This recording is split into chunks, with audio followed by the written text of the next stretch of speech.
All right, John back, Andrew out, Connor in. A new week begins, and the Phillies have won their third consecutive series. That's good news, right? Yeah. It should be. Kincade Salciunas next. This is Kincade and Salciunas. I'm not trying to get people to turn on Bryce Harper. I love Bryce. When he was announced, I still gave him the standing ovation. It was great to see him back. But if we're talking big picture World Series or bust, I just wonder how people will react if he can't be himself because of a decision that he made and his team made during the offseason. Even if Bryce Harper is not Bryce Harper, he's better than what you've been trotting out there, and he's still going to get that respect from opposing pitching staff. So it's a step in the right direction. Kincade and Salciunas. John Kincade, Andrew Salciunas. 97.5 The Fanatic and 97.5thefanatic.com. All right, welcome in on this Monday morning. Good to see all these smiling faces again. John Kincade, Andrew Salciunas enjoying the post 4th of July vacation. I did the pre. Yep. Connor, good to see you. Good to see you too, Johnny. Haley, good to see you in there in Connor's chair. Good to see you too. Good to see you. As we get started this morning, a lot of hard truths hit you in the pool. That's what I figured out. Do you know that? That never happens to me. If I'm in the pool, I'm not thinking about anything. It's funny as I had time to think about a lot of stuff. I said I'm thinking all these different things, and so in my mind, I'm going to run by you today during the course of the day a lot of different hard truths that I think I've found. One of them is after the weekend in this place is a dump. Like, I'm sitting in, like, sticky stuff here as I run my hand across the desk. But when you're a Philly fan, lots of issues face you with lots of teams. And one of them is, I'd like to start with something smiley and happy on a Monday. When your team has a successful homestand, when they win 2 series, when they beat the Padres and they beat the Reds, they've now won 3 consecutive series. When you tag that series in Atlanta onto it, they've now taken care of business 3 in a row. I mean, things are looking pretty good. You're a game and a half up on the Mets. You're only 2 games behind the Dodgers for the best record in the National League. Things looking pretty good. Yet, it never fails that the narrative doesn't seem to change with this group. That I don't feel a lot of pleasure. I don't feel a lot of excitement with this group right now. And I fully understand it. And I heard a couple of the shows this weekend on The Fanatic talking about, like, fans just don't seem to be enjoying themselves. I even heard some of the best of the Mike Missanelli show the other morning as I'm heading to the golf course. And Mike talking about it, Connor, the idea that, fans, he hears people that they're not enjoying things. I understand them not enjoying things, and Mike understood it too. Yeah, but is that more a product of how the Phillies are playing or what the expectations for the team were? I think a lot of that comes from none of this matters to some of the fan base. I think that there can be differences between it. Is that this team right now, to me, is meeting minimal expectations.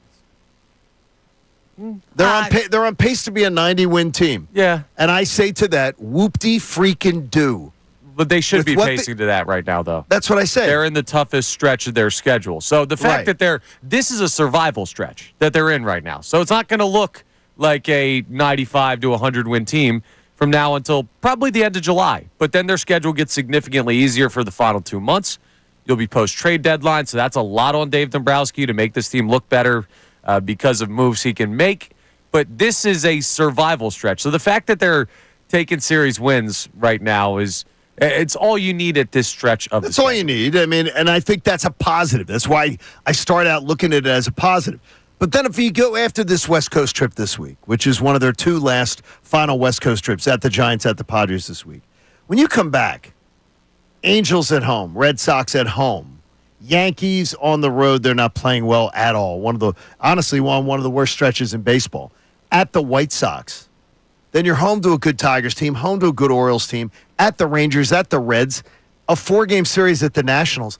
You got a month ahead of you where you can make total hay. Yeah, absolutely. That's all you got to do is you just got to get to the All-Star break surviving, and then you can get back into the stretch, hopefully, that they had in May where they were just red hot and smoking everybody. If I asked you a number this morning, Connor Thomas, and I didn't put this on the sheet, what's the Phillies' magic number? Oh, man, I You have could any not, guess? could not tell you. 71. 71. That's really good. Haley, on The Price is Right, he beats everybody. 73 Look at that. this morning for the Phillies. That's the Locked On Phillies Lucky podcast. guess. That was good. Phillies opened. They'll take a day today. 73, the magic number over the Mets. And honestly, when you have a game and a half lead, the magic number doesn't mean much. You got to create a little separation to make that number mean something. But right now, 73 looking pretty good.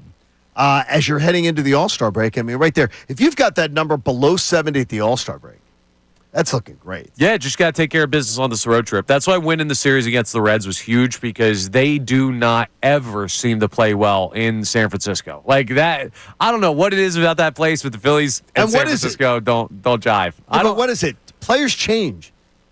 Starting pitchers change. The Phillies change over the years. I mean, like, what is it? Well, it's the East to West thing that they have to deal with the time change is always difficult. The whole marine layer conversation, you'll hear that again in San Diego. But the marine layer. Yeah, that comes in when you get down there in Southern California. It makes the balls fly different. I don't know what it is. It could be mental, but you need to take care of business against Cincinnati to set up a road trip that could be a little bit tougher. And San Diego's going to want revenge. So this is a survival week again for the Philadelphia Phillies. Yesterday afternoon was a thing of beauty. How awesome was that? Well, what amazes me is the consistency with which we see Zack Wheeler do it. And yesterday, that is the closest we've seen someone come to a perfect game in a long time. Yep. And the fact that Austin Hayes mocks the Phillies fans booing him really pissed me off. He should. I got no issue with that.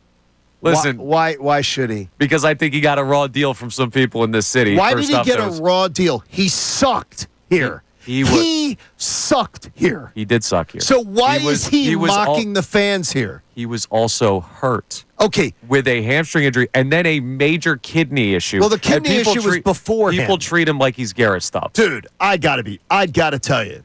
Get out the world's tiniest violin for me on the kidney stuff. I'm not trying for him. It's like he was healthy enough to play. He was judged healthy enough to play. He was healthy enough to play before he was traded, weeks before he was traded. So I don't want. I mean, the kidney stuff. Please let me get out a violin for him. The guy was sick. He couldn't play. I'm not a good person to bring that up with. I got you. As far as he muddled through somehow with the kidney stuff. Look, he was well enough to play. He sucked. I think at that point you say, hey, I stole money when I was there. I didn't do jack. I'm not mocking the fans. I just would say that. But Zack Wheeler, the story of the day, he is on a heater like no heater. Yeah, we've seen. I can't remember the last time I've seen a pitcher going this hot. I mean, I guess you had Ranger do it for like 11 or 12 starts last year where he was this type of guy. But the dominance that Zack Wheeler has is incredible. He deserves to start the All-Star game. He deserves to win the NL Cy Young. Like, we're a long way away from that, but sure, this is. I don't know, though, because I would say this is the Zack Wheeler year, right? Like, this is where he is at his peak. He is at his best. We already know when the contract's up, he's done. But I probably would have said that after last year. I probably would have said that after the year before. Like, he just keeps getting better somehow. He seems like he's escalating, so then I get the question yesterday of, well, why is he retiring? Why has he already announced his retirement? I think that's cool as hell. Mm-hmm. A year from now, when I'm saying it and I'm going, oh, wow, we only have what? Like another 40 starts of Zack Wheeler? Yeah. I'm going to be like, this sucks because he's amazing. He's absolutely, and it looks effortless. Yeah, dude, he's throwing, when you can throw the velocity of the amount of pitches you've thrown, like on his 98th pitch, I think he threw 99 miles an hour. It was crazy. Like, that's unbelievable longevity. The guy's a horse. He is the leader of this rotation and rightfully an all-star, and those type of starts don't take him for granted. He won that game almost single-handedly. Bryson Stott, too. Bryson Stott with a big hit. Big-time swing. That is good, and I felt good for him getting that hit. But I have some thoughts on Bryson Stott we'll share later. But that was a big hit at a big moment for him, which is great. I'm going to wipe down this desk during that. I did not know that I think this is like donut glaze or something that's stuck here. I don't know who was sitting here, but we'll get to it. All right, coming up, Dallas Goedert stirred the pot again with a false story about us. Yo, Dallas, could you please get the story straight once and for all? It's Kincade and Salciunas on The Fanatic. The summer's here, and you know what?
Start. Good to be back with you. You think most people are working today? Or do you think most people took off to extend the holiday weekend? I think there is a lot of front and back of 4th of July weekend. Yeah. That gets done. Like our guy Andy. Traffic was empty. Yeah, it morning, was. So it not was that nice. it's usually too crowded in the mornings, but it definitely was a little bit emptier this morning. That's Connor Thomas. He's in Andrew's chair this morning. That means Haley is in his chair. Brendan Gunn will be in with Mike Missanelli today. So we've got some shuffling chairs around the holiday. So hopefully you had a great holiday weekend, and we're glad you're with us on The Fanatic. So Dallas Goedert was doing a podcast. He's doing an interview series. And he's getting talked about the Philadelphia Eagles, and he then starts talking about his teammates. and talks about the relationship between A.J. Brown and Jalen Hurts. And I'm fascinated that, by the way, first of all, Connor, that this is still a conversation. Yeah, I thought this was like all done. Right, We're I not thought so talking- too. Once you win the Super Bowl and everything gets settled prior to that, I thought, hey, all good, right? No issues? And a lot of very visible goodwill between the two of them that we wouldn't need to be relitigating this. But what we did know about the facts about Jalen Hurts and A.J. Brown was the fact that Jalen Hurts and A.J. Brown had issues. They had some issues between them. Like many times, have you and your brother seems very, very low-key. Have you and your brother ever had some issues? Yeah, like every time we ever hang out with each other, always. Have you and your best friends ever had some issues? Yeah, of course. Have you and your best friends, Haley, ever had some issues? Yeah. Jalen Hurts and A.J. Brown are very, very tight. In fact, a Godfather situation even involved. Sometimes people who love each other very, very much sometimes have issues between them. There's issues about how you, and when you're in close quarters working like NFL players do, sometimes there's those issues. We've litigated this. It happened. A.J. Brown and Jalen Hurts had issues. One of them was well documented. The Seattle game of 2023, when they decided to go rogue, ignore the play call of their offensive coordinator. Now two creams, one sugar. I would also have been ignoring Mr. Johnson's play calls too, maybe. At that point, they were frustrated. They went for it. It backfired. And after the game, Jalen Hurts and A.J. Brown both refused to take responsibility for it and let their coach come out and get clowned for it, saying that he was responsible for it. After around 5 days of Nick Sirianni being clowned for it, A.J. Brown stood at his locker and stepped up and told the truth and said that he and his quarterback had went rogue. That did not go over well with Jalen Hurts, who had kept it a secret, and then things didn't go well. And then you had the whole problem with that. That did not go over well. The two of them had some issues. That did not involve the Philadelphia media. Yet, when discussing the situation between the two of them, I quote Dallas Goedert to say, sometimes the Philadelphia media just likes to stir stuff up. Okay, though that statement in and of itself It's very true. is absolutely true. And Dallas, I give you the nod. So when I pass Dallas on a game day, I'll give him the nod. He's absolutely true on that statement. But he was talking about the relationship between Hurts and A.J. Brown. Mm-hmm. There was nothing made up about the Philly media and A.J. Brown and Jalen Hurts feuding. Yeah. I mean, that was something that existed from inside the locker room. Like, that wasn't a falsely created narrative. Now, could it have been overblown by certain people who talked about There's it? no Absolutely. question it could have been. So maybe that's what he's referring to, but it was not a fake situation. It was at all. not fake. But here's the thing, man. Here's where I'm at. If he's pointing towards media and trying to like scapegoat media, well, I'll wear that, right? Like we'll wear that. Why wear something you know what I'll wear? I'll wear his statement that sometimes the Philly media likes to stir things up. Yeah. I'll wear that and say he's absolutely right. But what I won't wear is we had nothing to do with the A.J. Brown, Jalen Hurts situation. You remember our Peyton Manning story about how he used to leave fake stuff in people's locker rooms to motivate his team when they were winning? Why do they need this fake motivation in July? They just won a Super Bowl, Connor. I got you, but they may be trying to, hey, it's time to kick our ass into gear. We're going to talk about something later that I talked about on Friday while you were out. I think we're going to agree on. It might be time for a little kick in the ass for the Philadelphia Eagles. Training camp right around the corner. It is. 16 days away from the first practice. Hey, Zack Wheeler and Kyle Schwarber will be in Atlanta for the All-Star game. But it's who won't be that has Connor Thomas a little hot this morning. We'll get to that next on Kincade Salciunas here in The Fanatic. Fanatic Sports update. Wheels being wheels, I'm Haley Taylor Simon with your Fanatic Sports update. The Phillies defeated the Reds 3-1 and won the series, but it was Zack Wheeler who threw a one-hitter for his first complete game since 2021. Wheeler is the only pitcher in Phillies history with at least 12 strikeouts, 0 walks, and no more than one hit allowed in a game in the last 125 seasons. After Wheeler's dominant performance, he was also named as an All-Star. The Phillies are out in San Francisco to take on the Giants tonight. First pitch is at 9:45. The Sixers are getting ready to play their second game of the Summer League tonight against the Thunder. On Saturday night, they fell to the Jazz, but it was Sixers' third overall draft pick, VJ Edgecombe, who put up 28 points in a stellar performance. The Flyers completed their rookie development camp as all 9 of the 2025 draft class found success on the ice. Making a statement in the Team Briere and Team Jones scrimmage was Flyers' 12th overall draft pick, Jack Nesbitt, as he found the back of the net to get the overtime winning goal. This update is brought to you by Dairy Queen. Fly in to DQ today for a cosmic collision of flavors in their new Superman Cake Batter Cookie Dough Blizzard Treat for a limited time only. And don't miss Superman, only in theaters July 11th. DQ, happy tastes good. I'm Haley Taylor Simon, and you're listening to home of the Sixers, Flyers, and Union on 97.5, The Fanatic 97.5.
which was good. A lot of sun the last few weeks, which is good, You're too. telling me, man. I'm burnt up over here. You got some burn going on? Yeah, a little bit. The shore got me on Friday. Don't want that burn, but hopefully everybody had a great holiday weekend, and it will continue. Connor in for Andrew, Haley in for Connor, so we're all shifted around for a few days, which is great. So we appreciate you being here, though, with us on Kincade Salciunas. So did the Phillies get shown the proper respect or not in their All-Star Game appointees? Because I've got to be honest with you. Doing a show on a daily basis here in this city about this baseball team, I don't know why America should love the Phillies so much when we don't. Because this city does not love this Phillies team. And by the way, I'm not criticizing you for it, because this team is really frustrating at times, has some really, really deep flaws, but they're still there, and they're still meeting expectations. Can they fix things? Can they get cleaned up some things at the trade deadline? We'll find out. But, so I ask you, when the All-Star Game appointees came out, Kyle Schwarber will be there, Zack Wheeler will be there. I heard a lot of people complaining, didn't use the grouse word, complaining about it. And so I ask you to just, before you complain about it, you got to be logical. You have to remember the rules. Every team's got to be represented. So you can't say somebody who's on the All-Star team that is the representative of a club who's their only representative, you can't say they should have been left off. Right. Because if they're their only representative, that means they're the one that somebody had to take. And then you have to say from that point on, you got to be able to make the case. So, Connor, Yes. I know you're not happy with it. Who are you most not happy about not being in the All-Star game? Trey Turner. The tough thing with that is Cincinnati's representative is Ellie De La Cruz, who plays shortstop, so he takes up a spot at that position. So what I would have liked to see them do, because you just take infielders, right? You don't have to have like a first baseman and a backup first baseman. There's infield and outfield positions when you get to the depth stuff. I would have liked to see him make it over. I don't know. The backup infielders are good, but like Who are some of the backup infielders? Pete Alonso, Ellie De La Cruz, Brendan Donovan from St. Louis, who I would have looked at, Matt Olson, and Eugenio Suarez. Could be future Philly if Andrew Salciunas gets his way. Trey Turner's leading the National League in hits. And like, how do you deny that? Exactly. That's just the thing. But you can't deny Ellie De La Cruz being the Reds' only representative. Yeah, exactly. Which is what's tough about this. But you find a way, because baseball showed you that they can find a way to get people who deserve to get to the All-Star game to the All-Star game, or that they want to go to the All-Star game to the All-Star game. Explain yourself. That's my other spot. Well, explain it. This whole illustrious career legend BS that has Clayton Kershaw on this team over Christopher Sanchez is ridiculous. We all know Clayton Kershaw is good at baseball. We all know Clayton Kershaw is going to have a spot in Cooperstown when his career is over. I don't need to see him in Atlanta when he's struggling to get 3 strikeouts in a game to like just find his way to 3,000. Momentous accomplishment by him. But is he an all-star in the year 2025? No. But now all of a sudden he gets to go for what? Just like the retirement tour vacation party in mid-July? That to me is not like a position that should exist. Okay. I ask you this. Baseball fans across the league, if they're watching an all-star game, who do they want to see? Kershaw or Sanchez? You know what? Who do they show up to see? The casual fan would say Kershaw. It's an all-star game, right? Yeah. I agree with you, by the way, completely. I am completely playing devil's advocate, though, on the all-star game thing. Right. Is that big names sell the game more. Christopher Sanchez doesn't sell tickets. He sells tickets here, and he's freaking unbelievable now. For a second year in a row, he's really ascending. Yeah, but Kershaw is a generational talent. So, his name value, obviously, is more so than Christopher Sanchez. But that's the thing. I don't think you need – listen, Shohei Ohtani, Aaron Judge, like guys like that headlining each roster, not to mention all the other great talent that you have. Like, I don't think you need Kershaw to bring up the esteem of the event, right? That's the thing. I don't think people are going to say, well, Kershaw's not there. It's Christopher Sanchez. I'm not watching. I'm not going. That's why I think it should be on statistics. And that whole idea of this illustrious career legend selection is just, to me, I don't know. That's not what the All-Star game is about. I like your point of view on this very, very much. Anybody else other than Sanchez or Turner? You could also make a case for Ranger in the same spot with the Clayton Kershaw thing. I think you can only go, you either got to pick Ranger or Christopher Sanchez. And Sanchez, because of this sample size, Ranger missing like that month to start the season. I agree with you then. Yeah, but Rangers' numbers look great. And that's the thing. You have 3 guys on this team whose numbers say All-Star in Ranger Suarez, Trey Turner, and Christopher Sanchez. And whether the numbers don't work or whether they were true snubs, those guys probably deserve to be there and are not. And some of that's logistics, but some of that is I don't like the way that they're handling the All-Star game representatives lately in baseball. Do you think either one of Sanchez or Turner will get added to the team? Well, Sale's going to give up a spot because he is currently not available to pitch. So then Sanchez gets to go, right? It should be him. Here's the problem, though. Does Sanchez get to go? And here's where I'll play devil's advocate with you. Does Sanchez get to go because Christopher Sanchez is going to be pitching this weekend? He's going to be pitching on Sunday. Yes. See, that may be Dave Roberts makes that call. So we'll see. Should no. To me, he shouldn't go. Like if he can't go. If it's I'm looking at it on Sunday. Let me see here. Like I don't need to. I'll just say this: I don't need to see Christopher Sanchez throw like 7 pitches down in Atlanta in a relief appearance just to say that he went right. Like my issue is not being able to watch these guys. We see him. We're going to see these guys throw plenty of times. He throws tonight, so we'll get a chance to watch Christopher him. Sanchez pitches on Sunday. He does. So to me, I don't believe he deserves to go.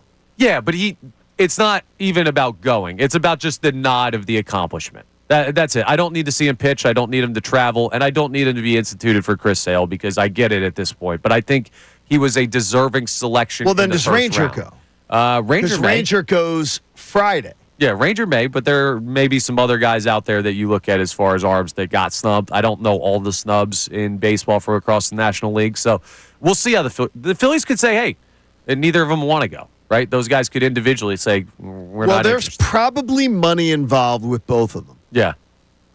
Like, that's a thing, too. I don't know how much money's involved, but for a guy like Suarez and Sanchez, I would imagine the money may still matter. For a guy like Wheeler, it wouldn't matter. Yeah. For a guy like Suarez and Sanchez, I could imagine maybe it could matter. It could. Could be $100,000, could be $150,000. I don't know. Making an all-star team. Yeah, I just think here's what I don't want to happen. Right, I don't want people to look at Kyle Schwarber and Zack Wheeler as your only 2 All-Stars and look at last year where the Phillies had 8 and say, wow, well, they're really underachieving compared to that. Now they are because I'm arguing for like 4, right, which would still be cutting that number in half. But I want people to be aware. This is more of a like PSA than anything else. Christopher Sanchez, Trey Turner, Ranger Suarez are having all-star caliber seasons for the Philadelphia Phillies. There is one part of this story that people are missing, though. And I didn't see it anywhere on the social media outrage yesterday over the Phillies not getting enough All-Stars. Why did we get so many All-Stars last year? Well, fan voting. We don't love this team. The voting wasn't there this year. That says something. Our own fan base was not motivated to vote for our own team. And that's on them. That's on them. That is what energy they brought, and performance they brought. Whereas last year, every Phillies fan was motivated to vote for their team. Yeah. This year, they said, sort of. I'm saying, bad energy in, bad energy out. I don't know. They weren't. The Phillies fan base wasn't motivated to vote for them this year. Right. I don't know that it's bad energy. I think it's a little bit of tiredness. Right? Like, I think we've seen these guys. It's not Trey Turner's first year. If he has this year, his first year, he's the leading vote getter at shortstop in the National League. But because we've seen this roster you don't feel the need to go out and vote for JT. You don't feel the need to go out and vote for Harper. Like, we've seen these guys in all-star games, and I don't think it's as much of a necessity to this fan base for guys that we've had in this town for a while. I think it's more the running it back thing than the performance this year. Want to know where you fall on the 90 games in Phillies. By the way, do you realize that? Phillies are 90 games in today. Haley will check the text. We have them at 610-632-0975. We'll check some of our socials. Got some people have already chimed in on that, too, and find out where you fall on this. Look, you didn't love the Phillies enough to vote them in. Last year, you were in love with them. That's on me. That's on you. That's on all of us before it's on anybody else. We'll check them next. It's Kincade Salciunas on The Fanatic. Break.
4th of July weekend.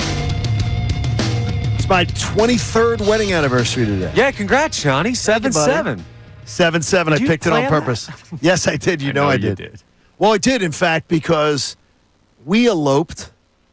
We didn't elope, but we went to Jamaica and got married at Sandals and the Grill, because when we started to do the math of getting married, and we were 36 and 35 something, and it was like, we're going, how many people would we have to invite to our wedding? And Christina and I started to do math. She's the Phoenix. She's 7th of 7 kids. Jeez. And I have a huge family. Mm-hmm. We started to put it all together, and then we knew that we'd have to have people traveling. And we were like, okay, we couldn't get away. And with my career, her career, and everything at the time, we knew we'd have 400 to 500 people at our wedding. Yeah, weddings ain't cheap. So we're not doing it. And we both said, and we both had our own houses. We both had good financial situations, and we were in our mid-30s, and some were like, we're not doing it. Yeah. We're not doing it. We are not throwing a wedding and wasting all that money. We're going to get married, and our wedding's just going to be about us. And then we will come home and throw a party and just have a casual, fun wedding reception. Yeah. And I swear to you, our wedding day was perfect. And it was awesome. I'm so glad I did it. And I've already told my daughter, there's a wedding budget for you. You don't know what it is, but your mom and I already do. We got it. If you ever chose to do what we did for our wedding, that money's there. Spend whatever you had to do it. And then all the money that is there, all the money that is there. You can have all the rest of that money's yours. Yeah. It's a good way to do it. It's all there. I will give you every single dollar of it. So choose for yourself. Choose wisely. I'm going to do. Oh, go ahead, Aaron. I'm saving my parents a lot of money How's that? because I am not getting married anytime soon. Well, no, anytime Well, soon. Yeah, but You that's don't not get married saving money. soon. That's just putting it There on you go. layaway. I'm going to do a beef and beer. I'll sell tickets. A beef and beer's 40 good. bucks Sell entry. tickets? Oh, absolutely. Connor. Yeah, beef and beer is fun. You ever been to Beef a beef and beers beer? are fun. Hell yeah. I don't- Nobody's they- ever do left they a have beef them and beer anymore? having a bad time. They're going to. Like 40 years when I taught them not. I swear I'm not. Did you It's say awesome. 40 years? Do we have anything on the socials? I didn't give out the number enough. 610-632-0975. Anybody wanted to chime in? If your Connor gave a good point on, you made a good case for another pitcher. But the big disparity between last year's number of All-Stars and this year's, it falls on us. Yeah. It falls Largely. on this fan base. This fan base didn't vote. They didn't vote. Where is it? Haley, what do we got? So you did give out the number enough because Okay. we got a lot of texts about this topic. So this is David from Glen Burnie. Glen Burnie, Maryland? Wow, that's right up near us. Okay, yeah. So he said, I did All-Star voting for the first time ever, and I did not vote a single Phillies player because I wanted them to rest. Well, hey, you know what? I saw some of that on the YouTube as well, saying, hey, it may be better the guys getting a couple days of rest. Maybe this is an intentional non-voting by some people. I don't think that was the entire fan base's motive, but just take the time. I don't know, man. A little bit of a break. Yeah. Also, anything that's fan voted, like I put less. yeah, I don't put much stock in it. which is why the whole All-Star nod for like all of these leagues is not what it used to be. Obviously, the NFL, the Pro Bowl means zero anymore, but it's Well, just now they've turned it into a game show. yeah. It's like, oh, okay. Who do you want to see go play dodgeball while the Eagles are preparing to go to the Super Bowl? I'd much rather be doing the other. I don't know. See, anyone who's worried about that, your point is valid about voting and the fan base not turning out the way they Because did last year. the fans voted crazily, and we had 5 guys voted in, 4 guys appointed, or 3 guys appointed. Yeah, there were 8 total. Went a franchise record for the Philadelphia Phillies last year. And Last year, we loved the Phillies. yeah, they also got off to a red hot start and they were rolling, and then things fell apart. So I don't want people to look at All-Stars as an indicator of success for a baseball team in its entirety. Haley, Taylor, Simon, what else do we have? All right, so we also have Steve from Pennsylvania, and he said that the Phillies didn't hit enough home runs and that fans love home runs, and they would have voted if the Phillies hit more home runs. I don't think that's a bad point. Okay, explain. Well, the home runs. I mean, doesn't the result matter the most or not? Well, I mean, for the team, yes. For individual players, like when you look at the numbers, the home run is king in baseball right now. The home run is king. The strikeout is king. Those are the two numbers above all else that fans are like, how many do they have? Chicks dig the long ball. They do. Do you even get that reference, Haley? Do you know the commercial? Do you even know the commercial? No. Oh, it's the greatest commercial ever. It's one of the greatest baseball commercials ever. And it was involved Greg Maddux, Tom Glavine, all about the pitchers of the Braves trying to learn to hit home runs. Yeah, they're lifting, getting beefed up because all the girls like the guys who were hitting the home runs. I mean, So they're it was not Chicks wrong. Dig the Long Ball was the whole ad campaign. It was very funny. But yeah, I think that's it. Not it. There's a lot that goes into all of this, and your point about the fan base not turning out because either they're tired with this team, they're not impressed with this team to this point. Totally fair. We know the relationship with the Phillies fan base and the Phillies right now. Sure. It's a little tumultuous. But the home run, they've had a power outage for a large part of the season, especially compared to previous years and how this team went about it. And that may be something where Home runs are sexier. yeah, and other fans will look at that number too. It's not Look at just the Phillies numbers. fans voting. What else we got, HTS? All right, we also have Dennis from Ben Salem, and he says that the only player the fan vote makes a difference for is Trey Turner. Unfortunately, the MLB doesn't let fans vote for pitchers. Yeah, I'm glad they don't vote for pitchers. I'm glad pitchers don't get voted. Yeah. Because then you could get some pitcher who does not belong. Right. I mean, a guy who doesn't belong because Like Clayton Kershaw. Clayton Kershaw being in there doesn't make sense. But it's like when they let Cal Ripken Jr. didn't belong his last year. Yeah. Albert Pujols didn't belong No. his last year, except they No. juiced the baseball. But they thought it's an all-star game. Yeah. And that's I think is the deadly balance they sort of try to Right. work. But if we're going to do that, then we can't be sitting here like, oh, he was only an all-star twice in his career when these guys come up for like Hall of Fame stuff. And at some point when you start instituting these policies to get these legend picks in, it's taking away from guys that are in their prime that should be on that team. And that's going to bother me as that continues to be a thing. Next year, we get it here. Dude. We'll have the game here next year. Next summer's going to be wild. With the World Cup, with the All-Star Games, with the 250th year birthday for this country, it's going to be incredible. What is that called again, Connor? The I told you. sesquicentennial. The semi-quin Semi-quintennial? It's Oh. the semi-quin I said it wrong. centennial. I'll get it right by next year. Yes, semi-quin centennial. Get used to it, Haley. You got to do updates, so you'll be saying it all the time. Hey, the Phillies have won 3 straight series, but there's another number that summarizes the last 6 weeks. Let's just say it's very mid, as the kids say.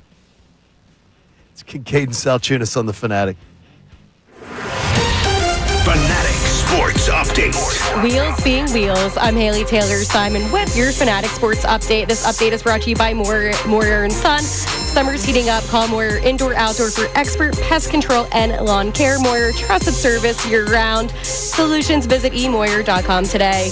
The Phillies defeated the Reds 3-1 and won the series. Zack Wheeler threw a one-hitter for his first complete game since 2021. After Wheeler's dominant performance, he was named as an All-Star. Phillies are out in San Francisco to take on the Giants tonight. First pitch is at 9:45. The Sixers are getting ready to play their second game of the Summer League tonight against the Thunder. On Saturday night, they fell to the Jazz, but VJ Edgecombe put up 28 points in a stellar performance. The Flyers completed their rookie development camp as all 9 of the 2025 draft class found success on the ice. Making a statement was the Flyers' 12th overall draft pick, Jack Nesbitt, as he found the back of the net to get the overtime winning goal. This update is also brought to you by Bradford White Water Heaters. When you need a new water heater, choose one that's built to be the best. Choose Bradford White. I'm Haley Taylor Simon, and you're listening to home of the Sixers, Flyers, and Union. 97.5 The Fanatic and 97.5thefanatic.com.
Gorgeous Monday morning.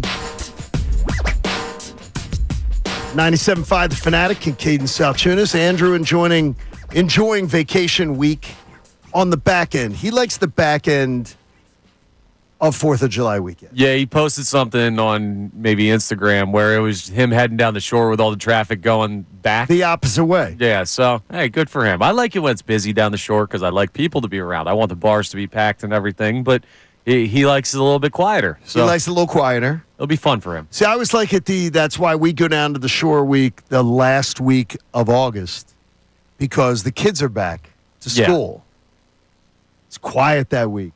And then we'll drive up the Friday before Labor Day weekend when all you youngsters are going down. Oh, yeah.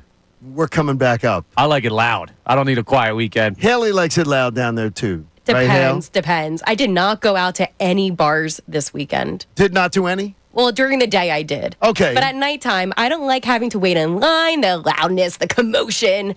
I like my quiet beach nights. You like a little quiet beach night? I'm like That's an old good. person. Well, you're not there yet, but you'll get there. So, there is a number of the last 6 weeks that I want you to contemplate if you're a Phillies fan.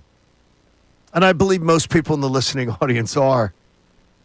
We're 6 weeks of baseball. The Phillies are 19-19 for 6 weeks. Before that, and Connor had sort of alluded to this earlier, the Phillies were 34-16. Since then, they're 19-19. So, before Memorial Day, 34-16. Memorial Day weekend hits, 19-19 since. I asked the audience, will the real Phillies team please stand up? Are they closer to the 19-19 team or closer to the 34-16 team? And I will tell you, my answer is I believe they're closer to the 19-19 team. And I thought that answer would bother Connor, so I thought it would make for a good conversation. Yeah, it doesn't bother me as much as you would think because I don't think they're the 34-16 team as they are right now. What I will say is this 6 week stretch that you're looking at where they're 500. Right. I would guess that based on logic, this is not just a gut feeling thing, that's probably the worst stretch of the season we're going to get from this team for a couple of reasons. So the past 2-3 weeks, they've been playing arguably the toughest stretch of their schedule. They're going to round that out with this West Coast trip before the All-Star break, where they were just playing playoff team after playoff team. And that's going to lead to it being tougher to have that top record. And 19-19 is not, when you're playing really, really tough competition, it sounds bad. Yeah. I don't think 19-19 is terrible during that run. Yeah, now the 6 weeks that you're looking at, it's really been the past 3 weeks that they've been in this stretch where they've been playing tougher competition, so it doesn't explain all those numbers, and they need to pick it up. But they are going to improve at the trade deadline. Will it be enough for World Series? I don't know. How do you say that with such confidence? Because they are. They're going to add players, right? They're going to go out. Okay. Do you think based on the last 2 years? Yeah. I'm asking you, how do you say that to me with a straight face with such confidence? because they've added players that have helped the team every year. They haven't added players that have helped the team enough, but they're going to be better. Okay, they've added players that have helped the team. I will give you that. But they have not gone out and made impact moves. Right. That's not what I'm saying. I'm just saying, like, they're not going to get worse at the deadline. There will be other teams in baseball that get worse at the deadline, that are like these fringe teams. Some will sell. And so the Phillies are going to have a better bullpen post July 31st. They hopefully will work out what's going on with the fifth starter spot, because I imagine with Mick Abel getting sent down over the weekend, we're going to see Andrew Painter imminently. He's going to rest over the All-Star break so that his schedule matches up with the Major League team. That was already planned even before the Abel stuff. I think he's up before end of July. So then your rotation, in theory, gets even better. And if you add another bat, your lineup could get better. So they're not going to get worse. I don't know if they're going to do enough, but that's why I look at this and I say, okay, you're going to see a better version of the Phillies. And this rotation, boy, we thought they were good to start the season. They have hit their stride. The four guys at the top, well, three guys at the top. We'll leave Luzardo out of that for now. But that's why I think that they're more the team that we saw closer to the 34. It was 34-16 stretch, you were saying? 34-16 before 19-19. Yeah. Do you know that Luzardo's ERA since the beginning of May? What is it, like 6? 6.05. Yeah. It's not great. Now, 2 starts really inflated that, but you can't just be like those didn't happen. 3, 4th of July, 2. And that one, the 2 bad not ones, as bad as the Milwaukee and Toronto stretch. but it was pretty bad. Yeah, he needs to figure some stuff out, and mechanically, it seems like there's something maybe out of whack because he did the change to hold his glove differently to stop from the potential tipping pitches, and now it seems like the unintended side effect of that is command has gone away a little bit. But you look at this and you say, well, they had too many starters to begin with anyway. So what I always said with that of who's going to the bullpen is they will reveal themselves over the course of the season. Maybe it's Luzardo when we get deeper. Do you believe that Luzardo was a bit of a mirage or not? Yeah, a little bit. He wasn't going to pitch at that level all year long, I don't think. I don't think that was fair with his track record, with his numbers over his career to expect, with the injury concerns of how his longevity is. So I don't think you were expecting a sub-2 ERA all year. But I do think that he's still capable of a stretch of 2 or 3 starts when he can look like that guy. And if he's your 4th starter, that's all you really need. What radio station are people listening to? 97.5 The Fanatic, WPEN, WPEN HD1, Burlington, Philadelphia, Beasley Media Group station, broadcasting live from the Comcast Business Studios, powering possibilities. Connor says that the team is closer to 34-16.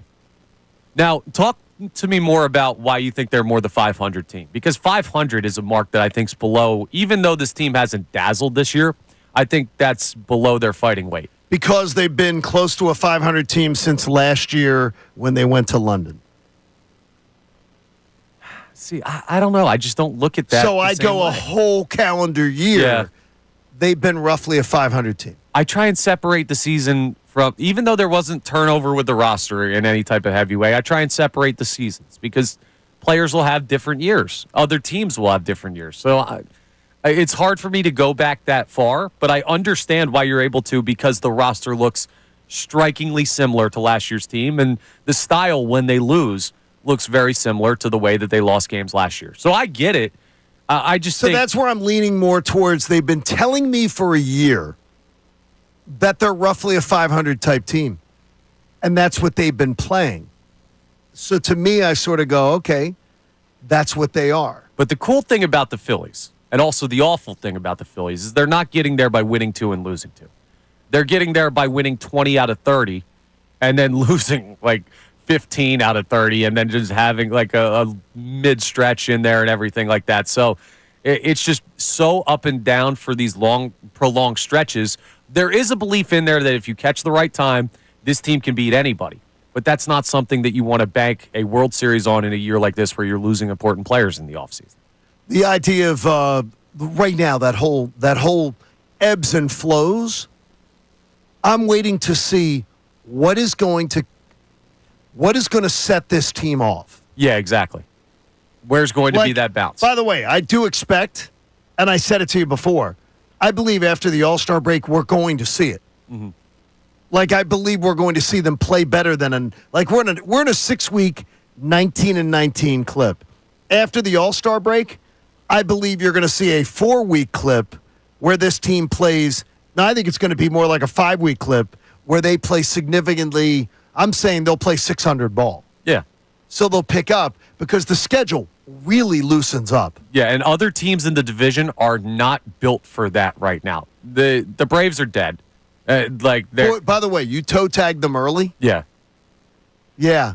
They're dead. The Nationals just fired their manager. They were never at. The Marlins aren't making any noise. And the Mets, well, the Marlins are making noise at least. Well, as far as they're pesky. You don't have to worry about them in the division. You don't have to worry about them in the division. You're 12 games up. You don't have to worry about it. Yeah. So all you're looking at is the Mets, and they're just starting to get injuries left and right in the rotation. So I don't know that they're sitting in a place where they could keep up with that pace if the Phillies were to play it. Problem is, you got to play it. So Phils have to take care of their own business too. I lean more towards the 34-16 stretch because I think that's more where the water level is with this team. They're not a 500 baseball team. When everything's all said and done, they will be well over 500 for the regular season. But I say that not to push it too far, that they're going to be this bona fide World Series, hey, they're going to be there type of team. That's going to hinge on the trade deadline. What fascinates me, though, is and it very much is, and I've said it before, and I say it lovingly, that Connor is a golden retriever.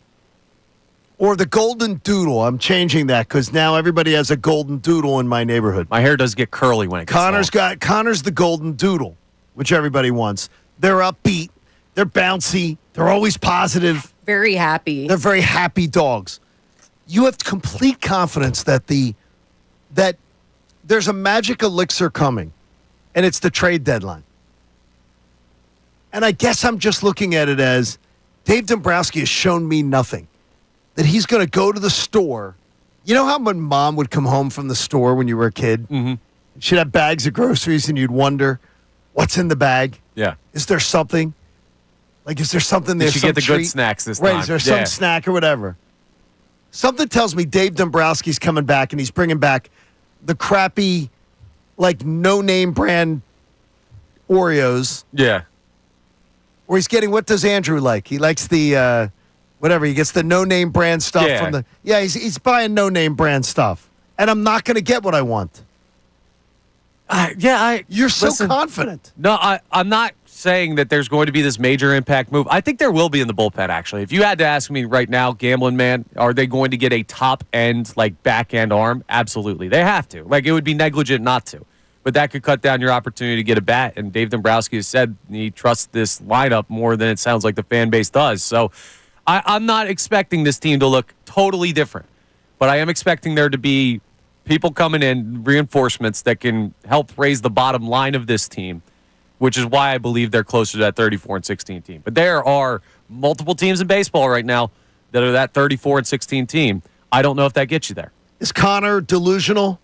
Haley, not about everything, because we know he is on some things, but about this, do you share his enthusiasm? I don't. Right now, I'm seeing a team that is a 500 team, and I understand Connor's point. Yes, they do have a great starting rotation, but they need to get the bats alive. I need consistency, Connor, and I think that's why I'm a little bit negative at the moment. I think it's where I'm at too. Is that I'm waiting for the bats are just so lame. Yeah, listen, it's hard for me to look at a team with a top 5 record in baseball and say they feel like a 500 baseball team. They're just not to me. Now, I'm not saying they're a World Series winner. It's you get it. Right. My eye test says this Phillies baseball team is not a 500 ball club. Now, that's not the mark for this team. Sure. Being not 500 is not good enough. You need to be great to win the World Series. Share your thoughts on our socials and also on 610-632-0975. You can text us. We'll love to get you on board. The Eagles have a very important date. It's Friday, July 18th.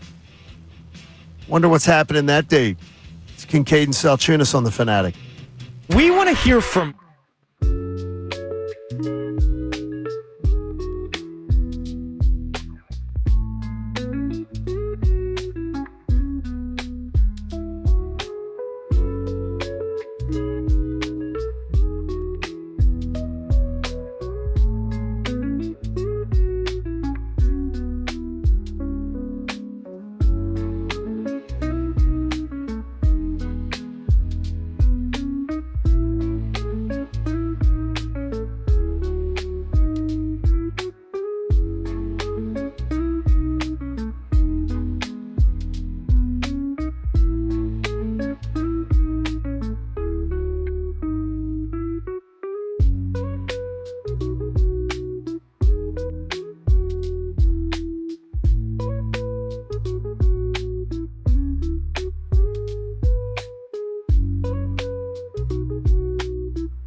date on Friday, July the 18th. It's going to put a ring on it. It's their ring ceremony around 6 weeks late. It was delayed. Why was it delayed? They're having a problem with the jeweler. Oh, I told them, go to Benari. They didn't listen to me. I told them, Exton, Newtown Square, go to Benari, but they didn't listen. They had a problem with the jeweler and securing the diamonds or something for the rings. yeah.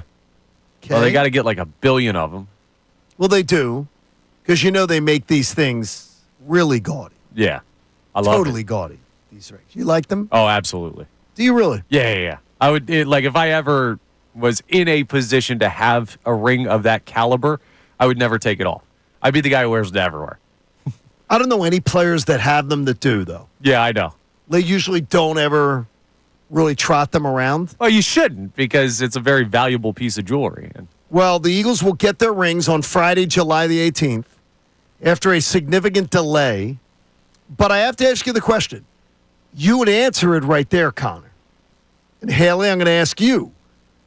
Does the ring mean anything to you as a fan? Because it's the one part of your team winning a championship that absolutely means nothing to me. Like nothing. I don't care at all about the ring that the players get. I like seeing it. Yeah, I like seeing it when they get it, but it doesn't mean, like, everything else about the championship means something. Even the banner, and I know exactly what it's going to look like. Yeah. Because they're going to make the banner for Super Bowl 59 look exactly like the banner for Super Bowl 52. Yeah. It's going to look exactly the same, just with a different logo. But I still, when they unveil it, I will still get smoky in the eyes, and it'll mean everything to me to see that banner up there. The players, when they're on social media showing me their ring, doesn't do a thing for me. I'll tell you, it did a lot more in 2018. Well, a lot more, because I never thought I'd see one. You were probably the same, and everybody was Seeing a ring? was in that. Like, seeing an Eagles Super Bowl ring for the first time was like, oh, my God. And it was a really, really cool thing to be able to finally realize that. Like, everything for the first time was awesome. But this one, yeah, I mean, I don't know. I'm excited to see what it looks like, and outside of that, Oh, I mean, there's not much. I'm excited to it. see what it looks like. Yeah. See, I'm excited. I think I'm more so excited for one person only, specifically Jalen Hurts. Really? Yeah, to finally see him have the ring on his finger, John. It's going to give me another reason to celebrate. Is he going to show you it? Nah. I mean, if they want to I invite me wonder. to the ceremony. No, but I wonder if Jalen will even, we'll probably see something that the team puts out, Yeah, he won't post anything. and then I think we'll never see it again. I totally agree. I'd be surprised if we ever see Jalen Hurts with that ring on. Like, I'd be shocked, honestly. Because we've already seen A.J. Brown and Devontae Smith are totally of that SEC mentality, that Nick Saban mentality of they're already on to the next thing, Yeah, exactly. which bothers the hell out of me. Yeah. And I understand it. It's their personal motivation, and whatever makes them great, awesome for them. Personally, to me, I think celebrating things in life is mission critical. Like, you got to celebrate in life.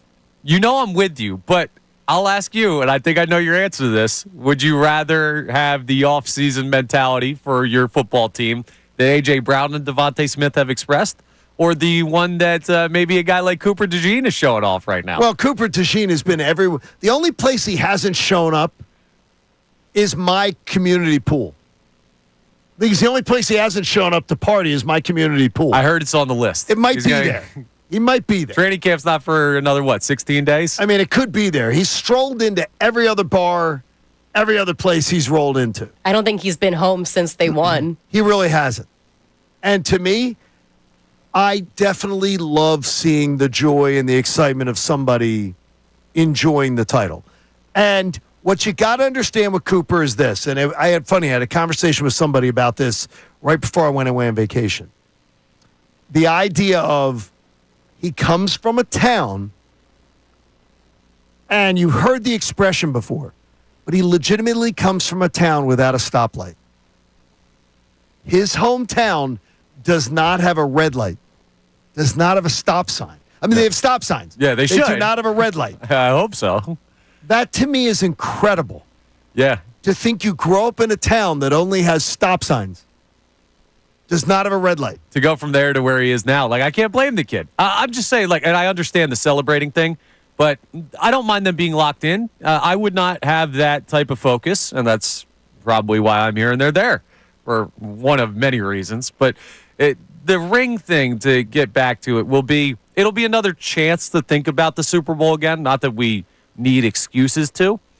It just past that. The memories that might come back just seeing that ring, there's not all that much to it. Like if you enjoyed the Phillies have done a nice job over the years of the giveaway tonight is the Phillies World Championship ring.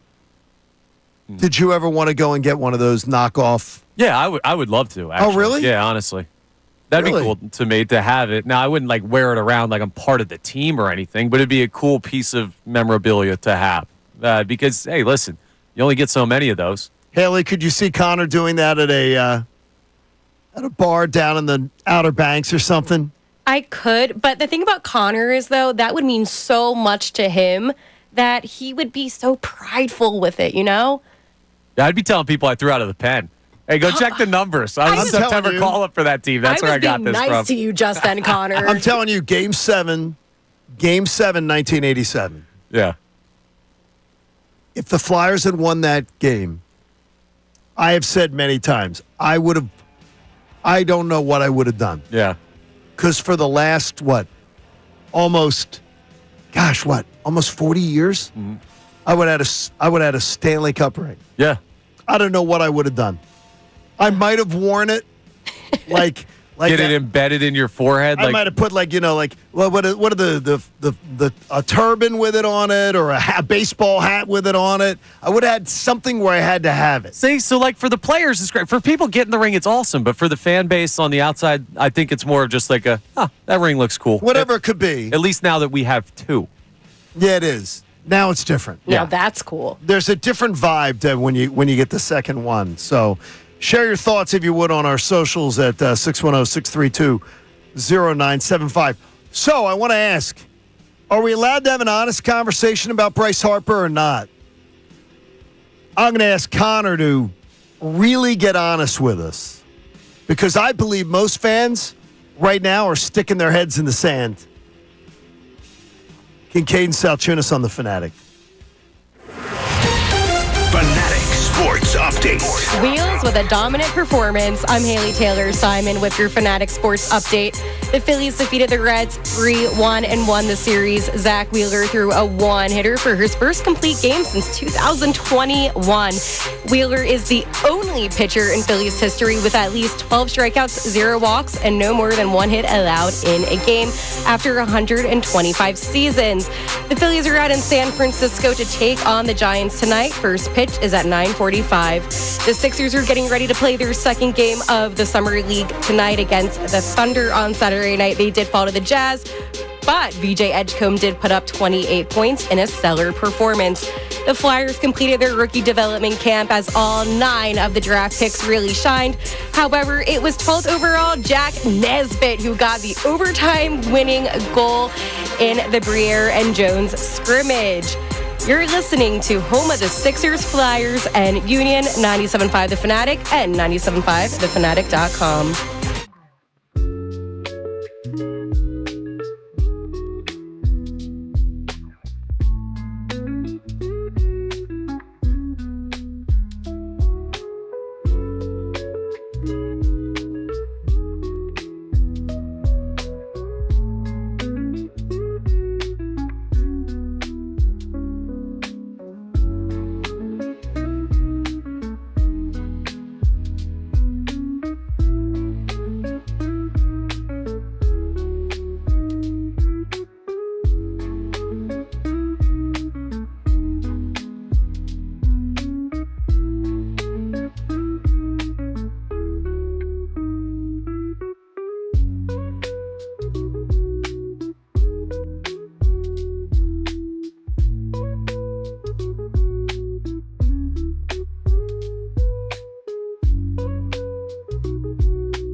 on my 23rd anniversary today, wedding anniversary, that it's our silver plate anniversary?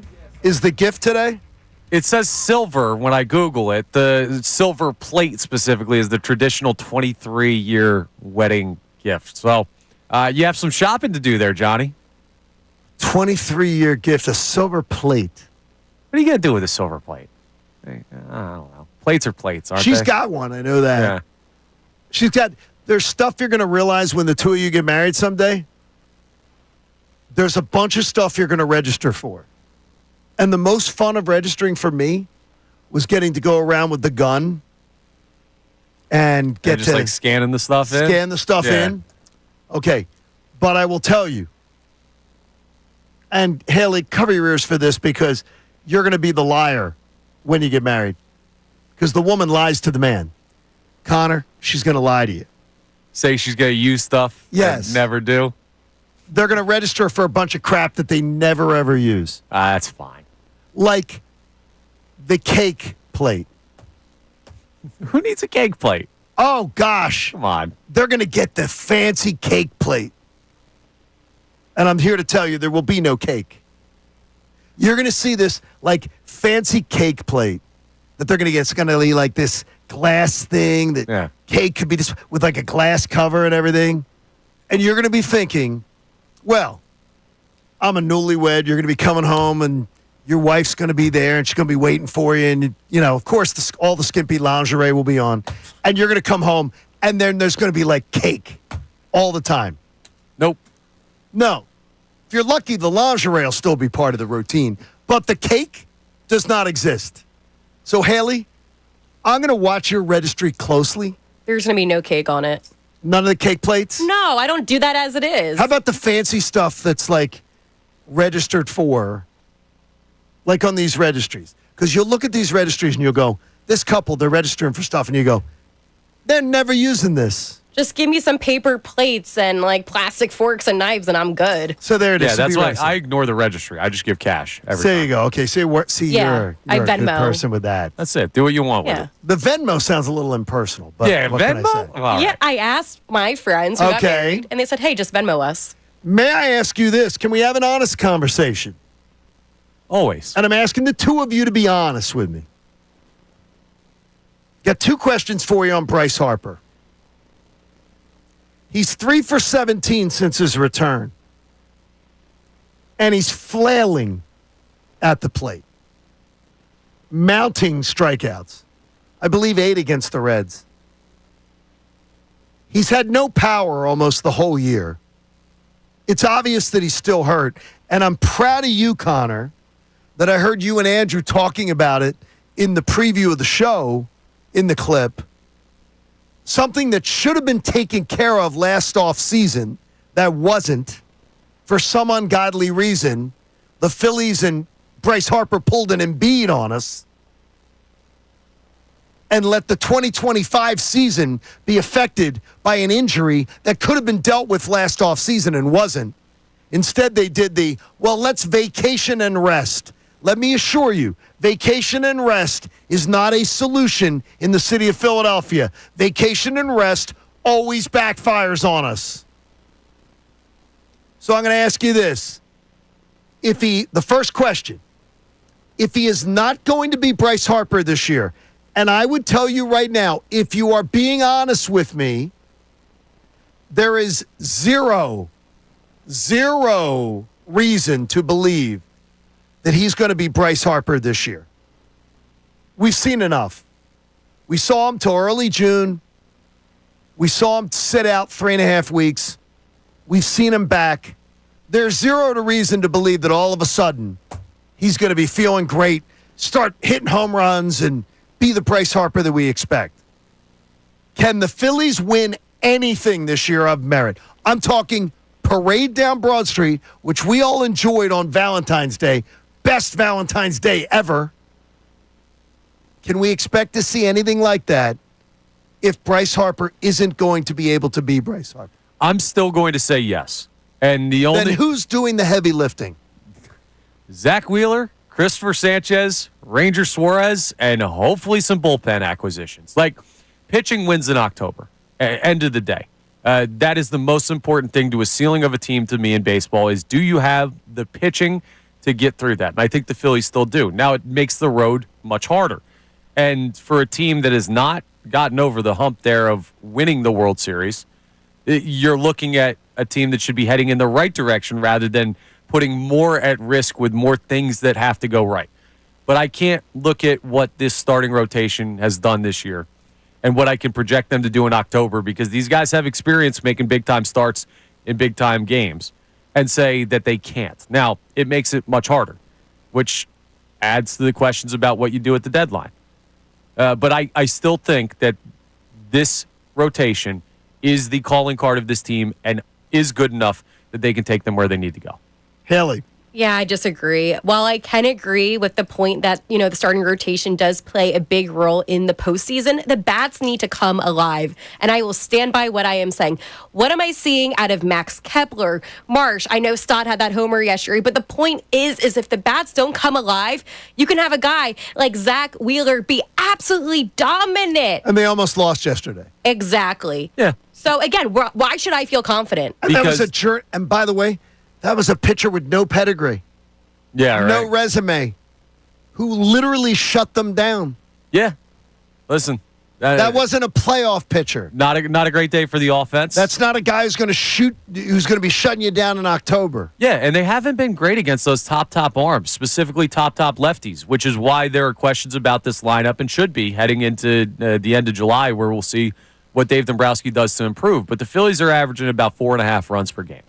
And if you're looking at this rotation with some bullpen additions that make you actually feel comfortable that you can get through a 7th, 8th, and 9th inning against top lineups in baseball, you might need 3 or 4, right? And this team could score 3 or 4 runs. They're not going to be, unless they get really, really hot, some guys get really hot, they're not going to be the 5 or 6 run scoring baseball team that the Dodgers are, that the Cubs are. But listen, those guys got to hit against our guys too. So that's what I'm banking on. The strength of this team has shifted from we've got a strong lineup with a lot of pop, and that's how we're going to do it, to we're going to have to win lower scoring games in bigger spots. And that's something that's not impossible to do, but it might feel a little bit sketchier when we look at how they've gone out last year with the offense getting quiet. Okay, so I'm going to ask you this. Will Bryce Harper ever be Bryce Harper again? You're talking career now. I'm talking Bryce Harper being in the conversation among the top 15 players in Major League Baseball offensively. Where he's been as a Philly. I lean no. And that's okay. Because there's going to have to be roster turnover. Like the Phillies are going to be forced to look different next year. So he's still a guy, like here's the thing, right? Even the strikeouts are a problem recently. He's played 5 games since he's come back. I do expect that we're going to see more consistent at-bats out of Bryce Harper as he gets back into the swing of things. But I don't know. Listen, we always knew with this longer contract, there was going to come a point where this team is no longer built around the focal point of Bryce Harper. And I don't think he's going to win another MVP. I don't think that the NL is, 1, open enough for him to do that, and 2, that he's going to play at that level that we saw him in 2021. But, that's just, I don't know. I think you can survive with that. He'll still be a very good baseball player.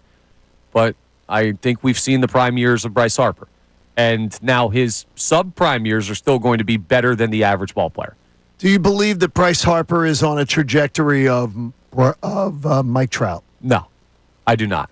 He's always injured. Yeah, Mike Trout's have been like months and months at a time. Bryce Harper's only had one of those here in Philly, and it was the UCL. Other than that, it's been stuff that he's largely played through, and it's hampered him. But I don't see him going down that path where it's like, oh, this is an all-time player to, man, does anybody even want this guy? Is the contract anything? No, I don't think he's there yet. Is that a bridge too far, Haley? I actually agree with everything that Connor said on this point. Okay. So you don't see it being that extreme? Yes. And the thing with Harp, too, he hasn't shown it in these past 5 games since he came back from the wrist thing.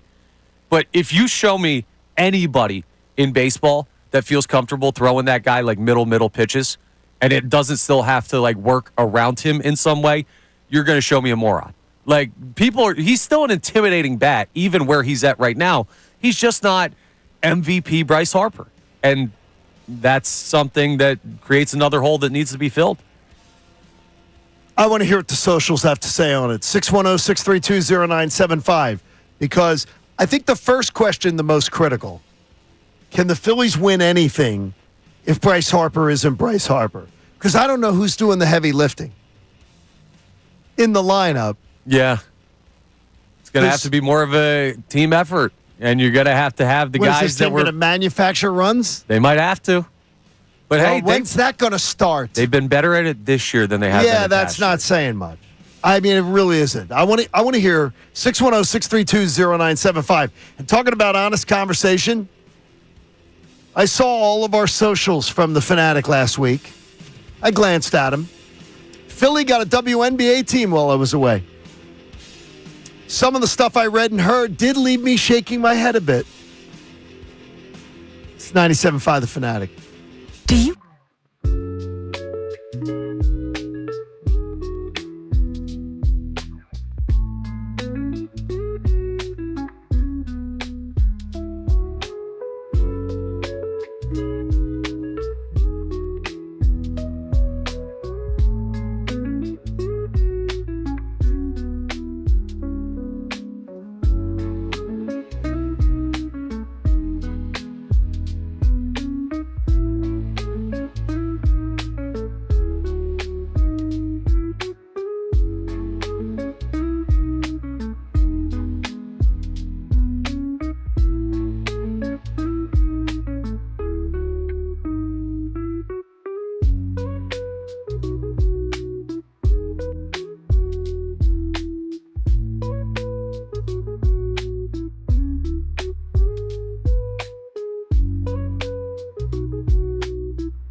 Hopefully your Monday morning's going well.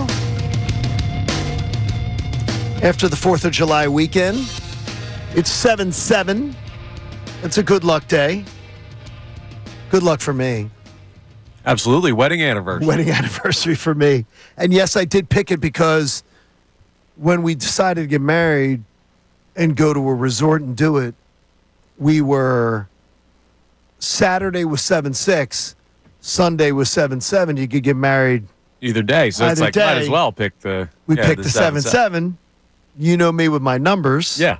So we did that. So we picked 7-7. So 23. It's 23 years today. It's unbelievable. Have you been married as long as Haley's been alive? How old are you, Haley? I'm 26. 26. Okay. Okay. I don't know. I You lose met track. me when I graduated college. These kids grow up so fast these days. kids. These kids, too. At least I'm still in my 20s. Yeah, you are. Yes, you are. You are kids. Philly got a WNBA team while I was away. They did. Do you have a name suggestion to throw in the ring? I like the 70 Sisters. I don't hate. I hate it. love it. It sounds a little kitschy, but it is. I think the 70 Sisters is great. Yeah. When I saw that immediately got my support. I'm right here first to tell you this. I am really happy that Philly got a WNBA team for the people that are excited about it. I think that's awesome. I am one of those people, I don't want to yuck your yum. Because that is a expression that I was taught long ago. If you are excited about it, I'm excited for you. That is great. That is fantastic. If you are so excited to have a WNBA team, that's fantastic. It's going to be good for the city. They're going to be fun. Yeah. Anything that, like, if there's some young girls in Philly that get into basketball more because of it, there's no negative to it. No, absolutely. That's a great thing. So that is where the conversation can begin. But then it will go to another spot. By the way, my daughter's already told me she's going to be a season ticket holder. Oh, nice. She wants to go because she would like to be on the ground floor of something. Yeah, absolutely. That's a cool thing. So she's like, she goes, if season tickets are affordable, she's going to get a season ticket plan. So I'm like, okay, cool. That's great. Here's what I won't do, though. I won't engage in conversation about it that's not honest. The WNBA, I'm hearing about like, wow, this is going to be like, we finally got this team that everybody's coming. Here's the clamoring about it.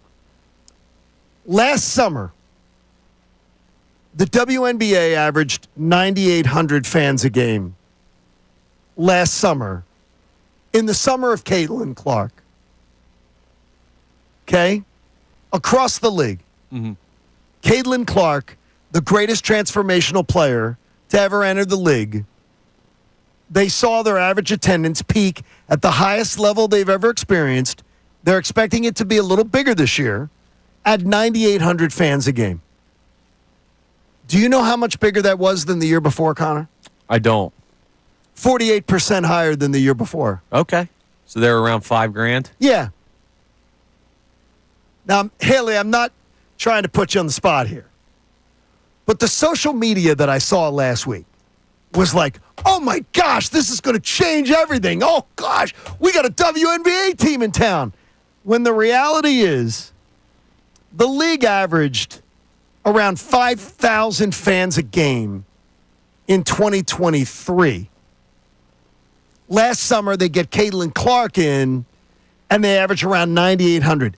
They got 48% more league-wide. And now this year, they're expected to be more than that. Another 5 to 7% higher this year. Yeah. Which I think is great, by the way. Again, if you love it, love it. But I don't have to love it. But I'm not gonna mock you for loving it. But I heard stuff last week that was incredible. Like, Philly has needed this for so long. What have we needed it for? Whoever owns this team, by the way, it's going to be the 76ers ownership in Comcast. They're going to lose money because the WNBA's never made money. It's never made money. The NBA pays for the WNBA to exist. It's never made money.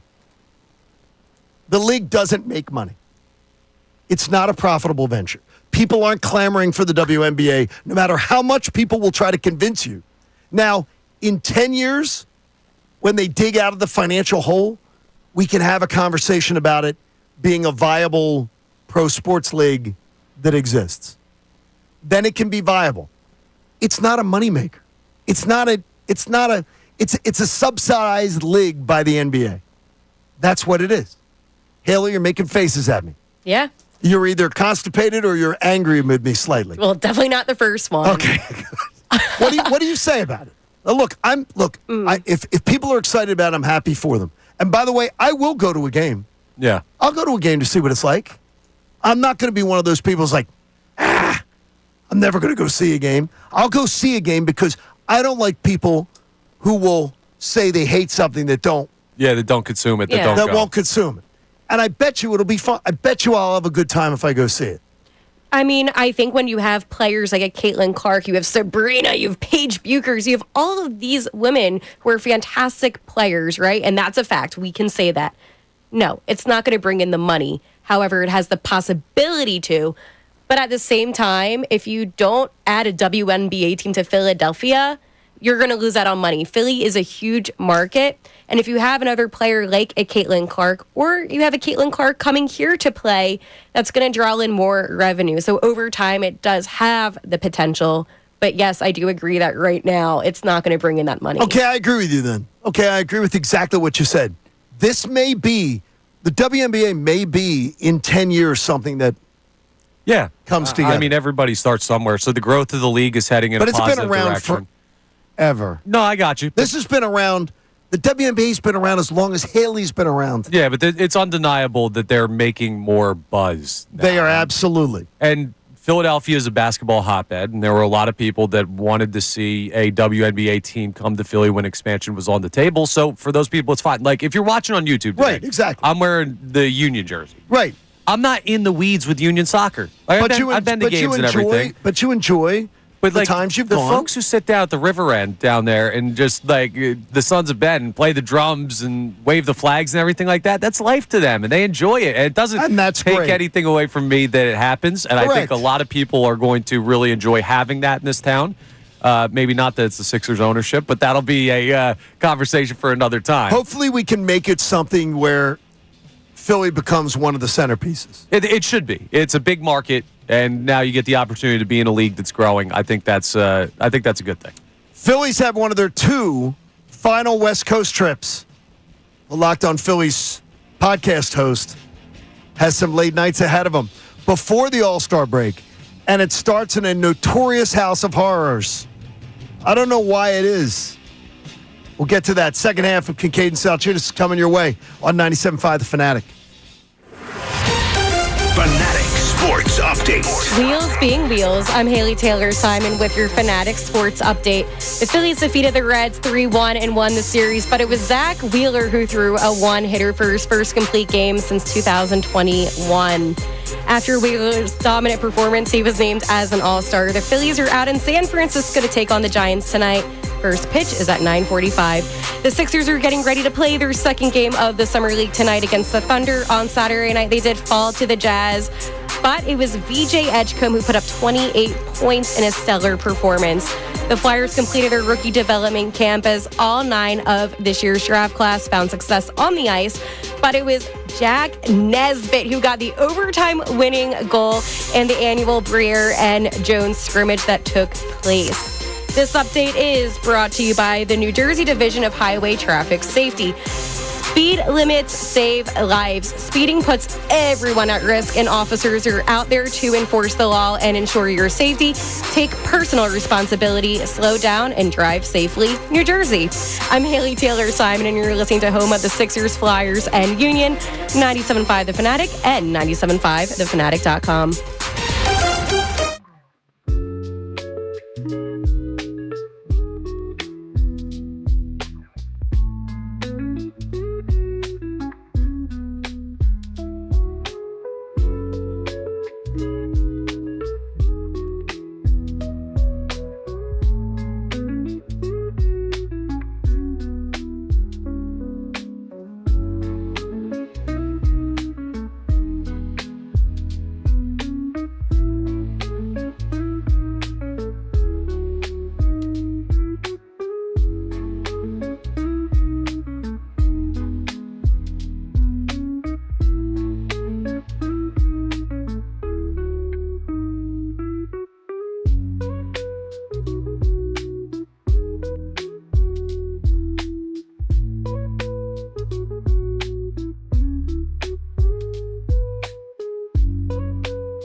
hot enough for you?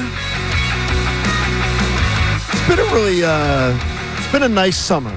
Yeah, it has been. We're about to hit Rain-mageddon here again. Are we? Next 2 weeks. It's going to rain 9 of the 14 days. Constant again? Yeah, which is great because I found out this weekend that I got a hole in the top of my car. It's like a convertible, so I got to get a whole new roof. So I've got it taped right now, hoping that when it rains, it doesn't go through. My car's now turns into more of a bathtub. So, oh no, bad time for rainstorms, but we'll be all right. The Phils are on the road, then the All-Star break, so you shouldn't miss any baseball because of it. So wait a minute, this is Connor Thomas for Flex Seal. Yeah, right. It could be. Why wouldn't you get some? Since you're going to get a new roof. It's like fabric, so it's not connected. The fabric shrinks over time, so there's such a big gap that Flex Seal probably wouldn't even get it done. We had to use tape. And it was tape. A 3-person job. Yeah, it's annoying. But I'll be all right. No, the guy can make a boat out of it. Yeah, it's true. It's going to be a boat anyway if it rains like it's supposed to. Can't have that. So, but you'll be up late with the Locked On Phillies podcast, and obviously we all will this week. A little sleep deprived, but Monday and Tuesday night, the Phillies and the Giants, and then a Wednesday afternoon matinee game, a Thursday off. Yeah. So that's not too bad. Love the day game in San Fran on Wednesday. Right. That's really good. Phillies taking on the Giants, and then the Padres this weekend, one of their last 2 remaining West Coast trips. The Giants, for whatever reason, and it makes no sense, the Phillies play terribly there.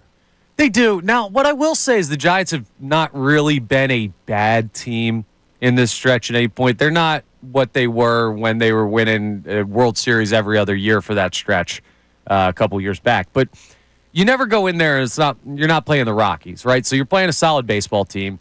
It's always because you don't go out there for just one series. So sure. You're looking at a West Coast trip, which is normally a tough one. All that travel and everything, it's a tough place to go over. So they're lucky that they start this trip there, I guess. Maybe if you want them to play well in San Francisco. So it's not like, hey, we've been out on the West Coast for 6 days prior to this, and now we roll into San Francisco, and it's like a getaway series. But, yeah, they don't play well in that building. I don't know what exactly it is about it, but this is a place where it feels like, just the gut feeling is they don't play well in San Francisco. So we'll see. Okay, last year they were 1-2. Mm-hmm. Year before that they were 0-3. Yep. Year before that 0-3. 2021 1-2. 2019 1-3. 2018 0-3. So you're telling me they're due. 2017 2-2. 2016 1-2. 2015 0-3. 2014 1-2. It has been since 2013. They have not won a series in San Francisco. Oof. Well, that's crazy that's town. Proof positive. That is crazy. I mean, that doesn't make any sense. Yeah, it's a bigger ballpark when you look at the alleys and everything. So maybe the previous iterations of this team where they were very dependent on the home run, maybe that place doesn't play as well to the type of team that they have built. But since 2013, that's just so long that it's got to be some travel stuff. It's got to be some mental stuff. I don't know. But hopefully they break that here because I don't like their chances in the series with the Padres. Right? I think that's Why do you not? Because they have a great pitching matchups in that, don't they? Yeah. I mean, they're pitching well. Yeah, like Wheels is going to go. But my thing when I look at that is I say that's a team that came into your building, did not really show a lot of fight. You handled them pretty comfortably. You got Suarez, Wheeler, Sanchez. I know. Come on. I'm telling you. That's a team that's going to want to head into the All-Star break on a high note, like everybody does. But also they're going to want a little bit of a bounce back from when they played the Phillies in South Philadelphia. So I think what you do here is you try and take 2 or 3 from the Giants, try and find one in San Diego. You come back 3-3. You go 500 on this road trip, no blood, and you head to the All-Star break. I think that is the baseline level of what's acceptable for the Phillies out there. See, now I need the 4-2 road trip is this one. Okay, why's that? Because remember when we set the bar? Oh, would that get us to the point? Right on the money? Right there. Okay. I asked for it to be 3-3, 3-3, 4-2. Yeah. As my voice just continues to go wild here. I have no idea what's going on. So 3-3 I asked for in the each road trip, and then 4-2 at the homestand. Yeah. They did the 4-2 homestand, but they gave you a 2-4 road trip to start. Right. So now I need a 4-2 to cover it. Yeah, hey. I think they can do it. I think so as well. San Francisco, I don't want to say the wheels have fallen off, but the San Francisco Giants aren't the same team. No, they got good pitching, but they're not that good of a baseball team. They're going to be one of those middling teams out there in the West that can't keep up with the Dodgers, like most teams in baseball. But I don't know. It's a tough building for the Phillies, and I don't really have a good explanation as to why. Maybe people out there have theories, and let us know at 610-632-0975. But there's no rhyme or reason to it with how long it's gone on, other than West Coast trips can be tough for East Coast teams. Do you have an explanation of what radio station people are listening to? Yeah, of course. They're listening to 97.5 The Fanatic, WPEN, and WPEN HD1 Burlington, Philadelphia, Beasley Media Group station, broadcasting live from the Comcast Business Studios. We're powering possibilities, folks. We always love the power of possibilities. We do. Haley Taylor Simon, HTS. I saw that BTS is back. Are they? They're done their military service. Oh, nice. So now HTS, Haley Taylor Simon, will have headlines coming up in a few moments. But Haley, as my voice goes, can you give us something on the text line on our earlier conversations? I'm interested. Do we have anything on Bryce Harper? We do. So this is an unknown texter. I tried to get the name, didn't respond. However, they said with Harper, as we know him as a player right now, I don't think that this team is going to be able to win a World Series with how he's been playing in this inconsistent lineup. Because I think it's not as much. If other people were carrying more of their weight, Yeah. we could get through it with Harper. Now, who's not carrying their weight right now? Like, let's look at the recent Like stretch everybody? by the Phillies. Oh, that's not true. Well, how about this? Is that there's not consistency across this lineup at all, almost all year. Yeah, no, there's been a lot of ups and downs. But, like, right now, how you're playing, Brandon Marsh is swinging a pretty good bat. Alec Boehm has been really, really good recently. Trey Turner's been good all year. Castellanos is in 280s. Schwarber is always a home run threat. Schwarber. Yeah. So you're just looking at really the bottom part of the order. When you're looking at, like, JT, Bryson Stott, guys like that need to pick it up. Kepler, I don't even know what Kepler is at this point. But you're talking about probably like three guys any given night that are not hitting up to what you'd expect them to. And, well, that you can survive having three bats in the lineup that are inconsistent. You can. At least in the regular season. Can now, you I'm not tell saying in me, the postseason. can you literally, and I can't put you on the spot with this, but if you think about it, Yeah. can you think of a World Series champion that we ever said, yeah, they had three guys who really weren't performing? Well, I'm sure I can find plenty. I mean, I'm sure I could find plenty. Like, listen, last year, here's something that I go back to a lot. Last year, Shohei Ohtani in the World Series hit below 200. He had a bad World Series. That's their guy. Now, they have a billion guys because they're the Dodgers. But sometimes you're going to have to overcome that. Like, you don't get there without having weird stuff happen in your favor. Like, there's no team that's ever done it where it's just like, okay, we're so much better than everybody else. We're going to beat the break because it's so many games in such a short time frame that there's got to be a couple bounces here and there. But that, again, goes back to it's baseball and you got to be hot at the right time, which is not the way that you can approach a trade deadline like this. Like, this is imperative that you give everything you can. And you are so confident that they're going to go and do the right things this trade deadline. Yeah. After the last 2 years where they didn't. I am. I think they're going to get a top-end reliever, and I think they're going to get a right-handed bat that is usable. Maybe not a power bat, maybe not an impact bat, but a usable bat to lengthen this line. You need an impact bat, though, Connor. Well, we need an impact bat. You need a righty that can put together good at-bats against left-handed pitchers. They need an impact bat. We don't need another middling guy. This team needs an impact bat. Like in Austin Hayes, that's hitting close to 300 now. Oh, my gosh. Broke up Zack Wheeler's perfect game yesterday. Yeah. Like, that's the thing. And had the nerve to mock the fans. Yeah, but like guys like that, that's kind of what the trade deadline has become, right? You're not trading for Juan Soto. You're not trading for Shohei Ohtani. Those players do not exist. So what you're going to do is you're going to find a dude that can put... I don't need that. No, I know. Don't shop in. I don't need you at Nordstrom, Yeah. but I don't need you at Big Lots either. Yeah. We've been shopping at Big Lots, and I love Big Lots, by the way. I do shop at Big Lots. I don't need you there at the trade deadline. We can go to Target. Okay. I mean, listen, there's some nice stuff at Target. I don't know the last time you've been in one of those places. I don't understand my wife's red circle thing that you got to sign in for to get the really good deals. Oh, yeah. But I like Target. I like Walmart. Like Walmart, too. That's the thing. You're going to get a Nordstrom's reliever, and you're going to get like a Walmart or Target bat. And that may be, and remember, listen, there's still ways that this lineup can work better when these, like if Bryce Harper becomes more of the player that we expect him to be, even with a wrist injury, that lengthens the lineup. Your top 4 or 5 in the lineup can go toe-to-toe with anybody when they're going good. Connor just did the Philly thing. He pluralized Nordstrom's. Oh, is it Nordstrom? Nordstrom. Okay, I don't know. We got anything else in the text line there? We do, but we have it from the YouTube chat. Oh, that's good. So hello to all the YouTubers.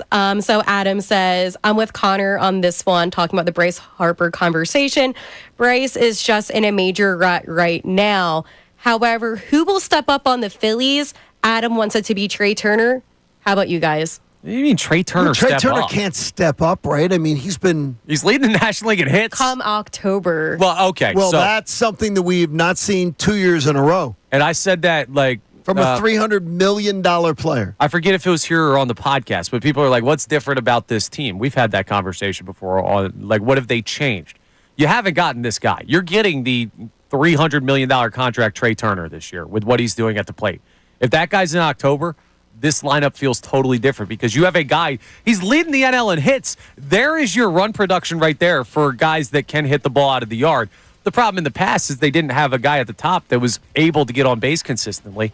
Now they have that if he does it in October, and then the pitching staff has been even better. We'll get more of your commentary and feedback from text and socials and YouTube too. Plus, headlines with HTS is coming your way next. Are those pink headphones? Yes. Look at those. No one's going to steal them that way. There you go. Check all them out next. It's Kincade and Salciunas on The Fanatic.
parts. You know what that means? That means that if Haley's in for you, that Haley has to do headlines. She does. Absolutely. Today's headlines. With Haley Taylor Simon. Wow. Oh, we got an intro too? We Wow. do. Man, everyone's got an intro to this segment now. Love that. That got added in when you were filling it on the afternoons. I love it. But I want to let you know that today's headlines is brought to you by Lundy Law. For over 70 years, Lundy Law has been fighting for injured people. If you need them, remember the name Lundy Law. Your injury lawyers, visit lundylaw.com. That's lundylaw.com. So over the weekend, John and Connor, we had a momentous moment. I'm going to play it for you, and then I'm going to give you my thoughts on this athlete. Yeah. We're not going to get to the record, but 70 would be a remarkable feat. To achieve 70 again. Watch him here in the last seconds. Joey's going to get it in. Boom. 5, 4, 3, 2, 1. Put down your hot dogs now! That is correct. That is the 17-time champion Joey Chestnuts. 70 and a half hot dogs he ate. So I want to ask you guys, and this is a very serious question, believe it or not. You classify Joey Chestnuts as an athlete. I know I do. What makes him different than the athletes like the race car drivers? Just, I'm putting it out there. I think he's an athlete. I consider him an athlete, absolutely. One of the greats on the planet. No, I don't. Why not? Because I don't think slobs are athletes. Oh, he's not slob. He works out like No, crazy, I don't think stuffing your face and He's a gluttony is professional gonna have- eater. Yeah, he is. That's great. Hey, pro. The That's greatest. great. That takes Gone. athleticism. You have to train your stomach muscles. That's great. Yeah, neck That's not muscles an and stuff athlete. like that. That's not an athlete. Oh, yeah. To me, that's no, an that's not an athlete. I'm counting that. You want to know But something, no. too? Buried Go the on. lead here, Haley. Well, you weren't in on Friday for the 4th. We did just mention slightly that was coming up, the competition. And I said on Friday's show, I think he can get 70.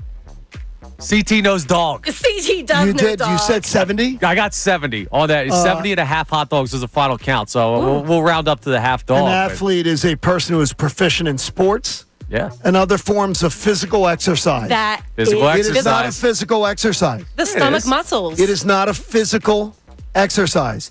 If you can sit and do it. Well, some people stand. it's Yeah, I all- think he was standing it's the whole standing time. doing it. Yeah, You had to see? stand. Yeah, that's balance. That is not a no. If you can sit and do it. A great That's it. accomplishment, though. 70's ridiculous. In 10 minutes? Right. Yeah. Like, that's crazy. Well, Can congratulations. you want to Joey watch? Chestnuts. Do you watch that though? Yeah, I bet on it. yeah, I'm an To American. me, it repulses me.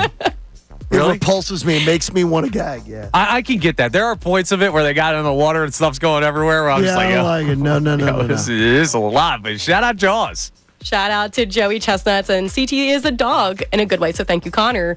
All right, so John showed me a clip today. It was a little bit muffly, but Alex Cooper, host of Call Her Daddy, did the 7th inning stretch at the Cubs game, and this brought up some great memories for me, at least, of some really bad performances.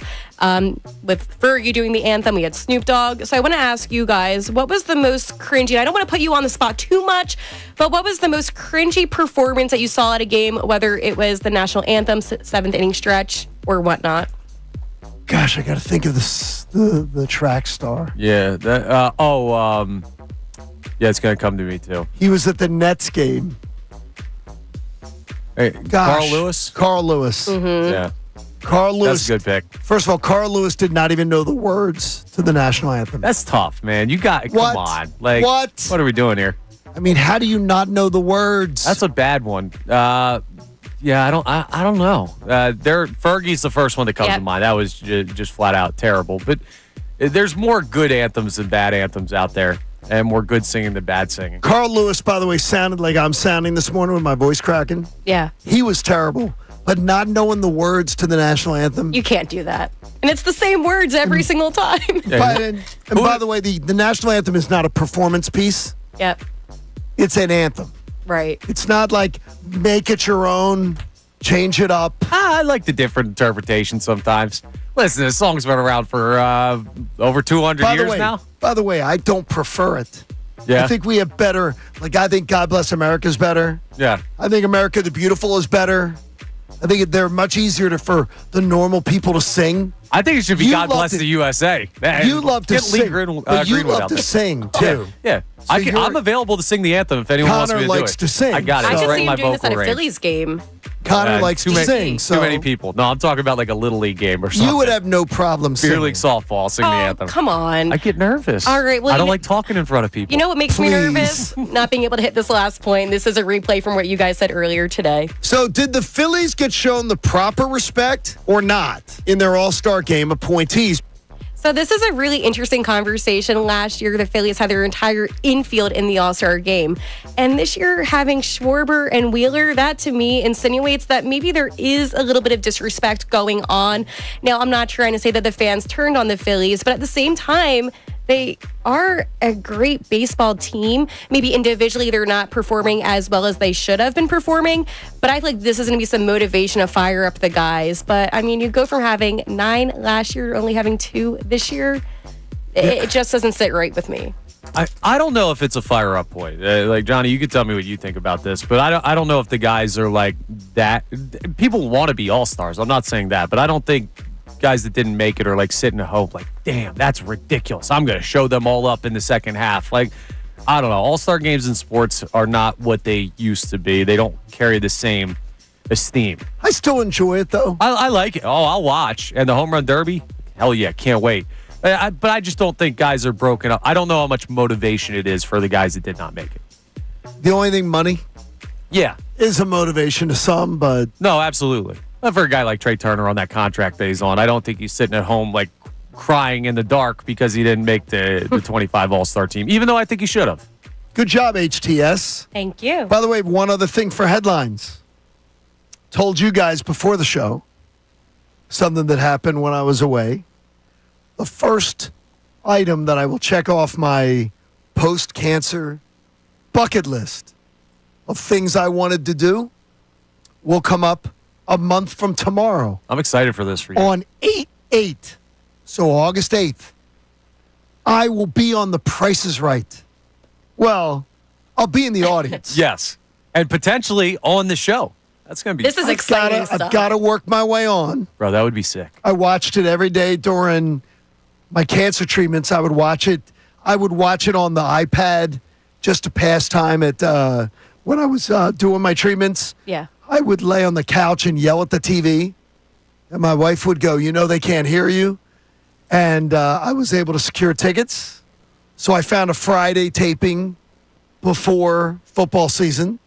So I'm going to fly out after the show on Thursday, go out to L.A., and got the shirt planned. Just got to talk my way onto the stage. I think you'll be able to figure that out. There's only 9 people out of 200 and some that make it on stage. But there's only one John Kincade. Well, yeah. Thank God. Oh, Connor. I think you're right about that. So August the 8th. So, and I'm already playing all the games. Yeah, you're getting ready, getting geared up. I'm trying to figure it all out. Oh, yeah, I'm rooting for you, man. If you haven't been paying close attention, one local team has pulled away ahead of another in the pursuit of fan relevancy. Who is it? I'll tell you next. May get some disagreement on it. It's Kincade Salciunas on The Fanatic. Fanatic Sports Update. Wheels being wheels. I'm Haley Taylor Simon with your Fanatic Sports Update. The Phillies defeated the Reds 3-1 and won the series, but it was Zack Wheeler that had a dominant performance as he threw a one-hitter for his first complete game since 2021. Wheeler is also now heading into the All-Star game. The Phillies are out in San Francisco to take on the Giants tonight. First pitch is at 9:45. The Sixers are getting ready to play their second game of the Summer League tonight against the Thunder on Saturday night. VJ Edgecombe put up 28 points in a stellar performance. The Flyers completed their rookie development camp as all 9 of the 2025 draft class found success on the ice. Making a statement, though, was Jack Nesbitt, who got the overtime winning goal for his team in the scrimmage. This update is also brought to you by Aleve. Traffic and body pain can slow you down, but don't let this pain stop you. With just one pill, Aleve provides up to 12 hours of pain relief. so you can keep moving. Use as directed. I'm Haley Taylor Simon. You're listening to Home at the Sixers, Flyers, and Union. 97.5 The Fanatic and 97.5thefanatic.com.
Hopefully your Monday morning's going well.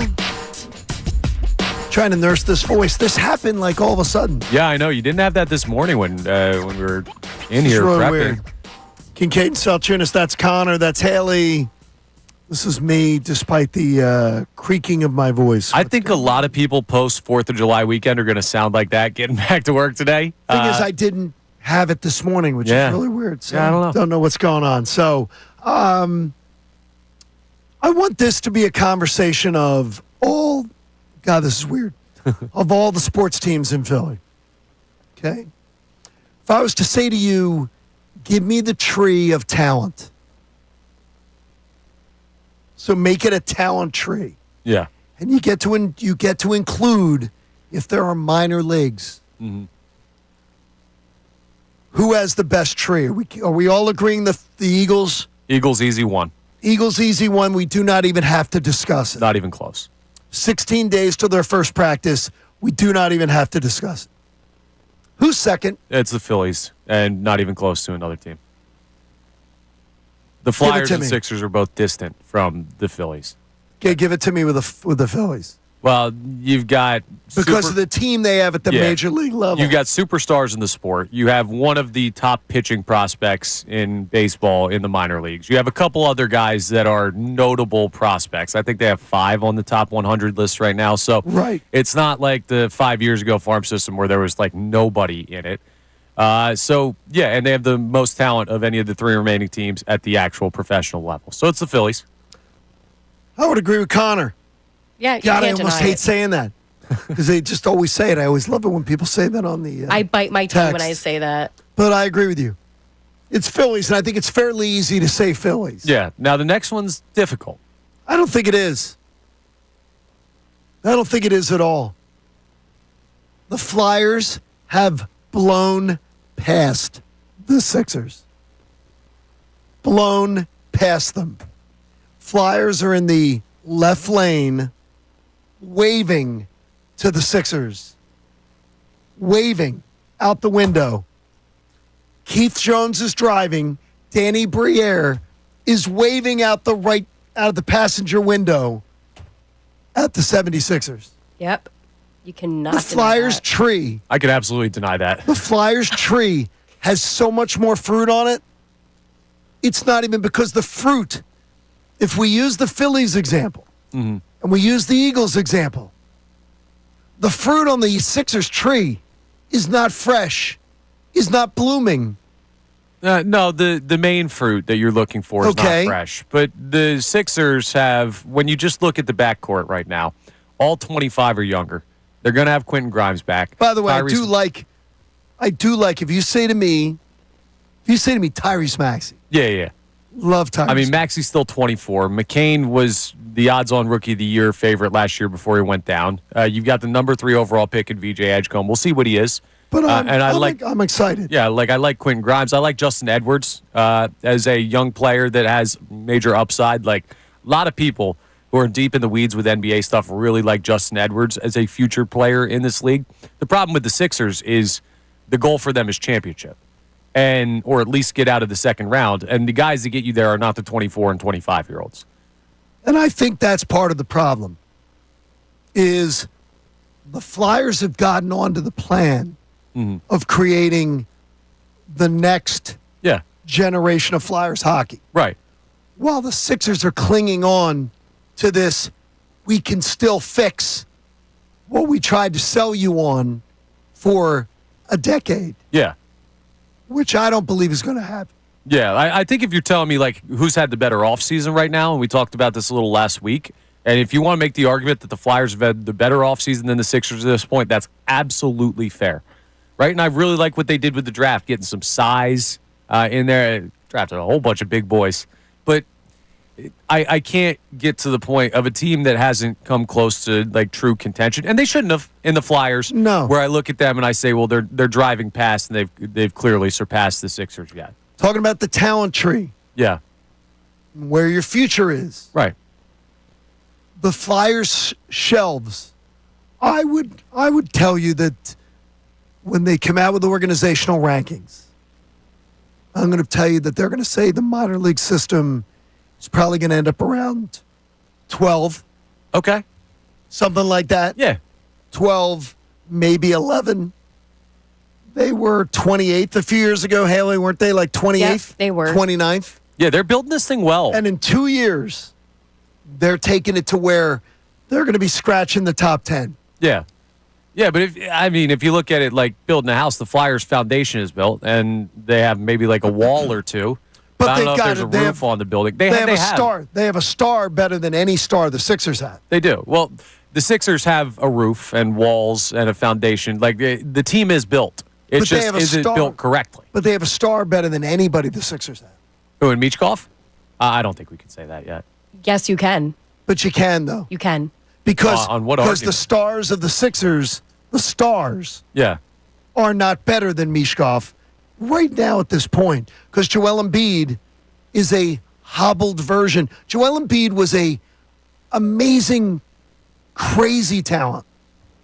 Until if we see a transformation of Joel Embiid, Yeah. which would be miraculous, that would be amazing. Right. Joel Embiid has a chance to be better than Mishkov, but not with everything that's happened to him. No, I got you, but I can make the argument for Tyrese Maxey over Matvei Michkov right now. And I know we're No. Tyrese Maxey we're is- projecting, No. but like Michkov has played one season at Correct. the NHL level. Like Tyrese Maxey at the age of 24 has already been an NBA All-Star. Tyrese Maxey Mishkov at 1 year in the they NHL. can't even do an all-star in the NHL anymore. Tyrese Maxey 1 year in the NBA wasn't what 1 year Mishkov has been in the NHL. Yeah, but now part of that is because Doc Rivers refused to play young players, He so we couldn't didn't have get been- to see he rookie couldn't year have Tyrese been. Maxey fairly. Tyrese Maxey wasn't Matvei Yeah, Michkov. I think Michkov is going to be more impactful for the Flyers than Maxey will be for the Sixers. But to this point, I can't get to that and Let's say just go that 1 year. Michkov is better than Let's go anybody 1 on year. the Sixers. What you can do. 1 year, Tyrese Maxey wasn't even pushing for that. Wasn't even Tyrese Maxey year 2 wasn't Matvei Michkov. Yeah, well, he's also not in the position to be Matvei Michkov for the Sixers because he was never the focal point of this basketball team. This team has been built for Joel Embiid, and Tyrese Maxey plays party to that. Whereas the Flyers, in the situation they're in, when Michkov gets here, he's the guy, right? Like when he's here, he's the dude. They know that that's the guy they're building around. They know this is the cornerstone of it. Maxey, because of Embiid and the other veteran stars that they've tried to fit in with Embiid, was never like the focal point, so it makes it harder to evaluate that. Here's the one. I have to disagree on that one because, while yes, eventually the Flyers will build to benefit Michkov, this season this team was not built for Matvei Michkov. He still had 26 goals and led all rookies in goals, Connor. He stepped up tremendously, but yet you see guys like a Travis Konechny, a Sean Couturier that didn't step up as much. The future of the Flyers is so much brighter than the Sixers. You have guys like a Jet Luchenko. And by the way, in the second round of the draft, they drafted Carter Amico, who was supposed to go in the first round if it wasn't for a knee injury. Like they have a They have such a stable foundation right now. But Matvei Michkov, I spoke to him after the season ended, and he told me that he was disappointed in only putting up 63 points. Yeah, and the one thing was with it too, Connor, is that there's and this is getting bad. There is so much more of the Sixers are going to have to find their Mishkov. Right, yeah, they will, absolutely. And the future... When are they going to find it? Right, if you're going to tell me the future's brighter for the Flyers, that's fair, but you got to understand, inherently it's going to be. They're rebuilding. The Sixers are not rebuilding. Well, that's where but you don't believe today they're brighter. No, in this moment, no. I do not. Like, If you had to buy stock today, I gave you $1,000. Yeah, You got to buy Flyer stock or Sixer stock. Flyer stock. Well, then you're telling me the future's brighter for the Flyers. Well, just because... That's what I'm telling you. I'm telling you the price would be low on Flyer stock right What? now. And what do you mean? The price would absolutely... No, No. it wouldn't. No, it wouldn't. It's higher than the Sixers. It would be higher than Sixer stock What? because nobody thinks the Sixer stock's going to pay off. You're buying the Flyer stock. You're buying for the future, but people would look at the Flyer stock and go, "This is going to pay off." The Sixers are a blue chip stock company that's on the verge of bankruptcy. And the Flyers are a mom and pop shop that you want to get in on the ground floor on. And that's fine. The But Sixers haven't been a blue chip stock in your lifetime. I mean, they have. No. They have. No. You were what? You were 4 when they were a blue chip stock.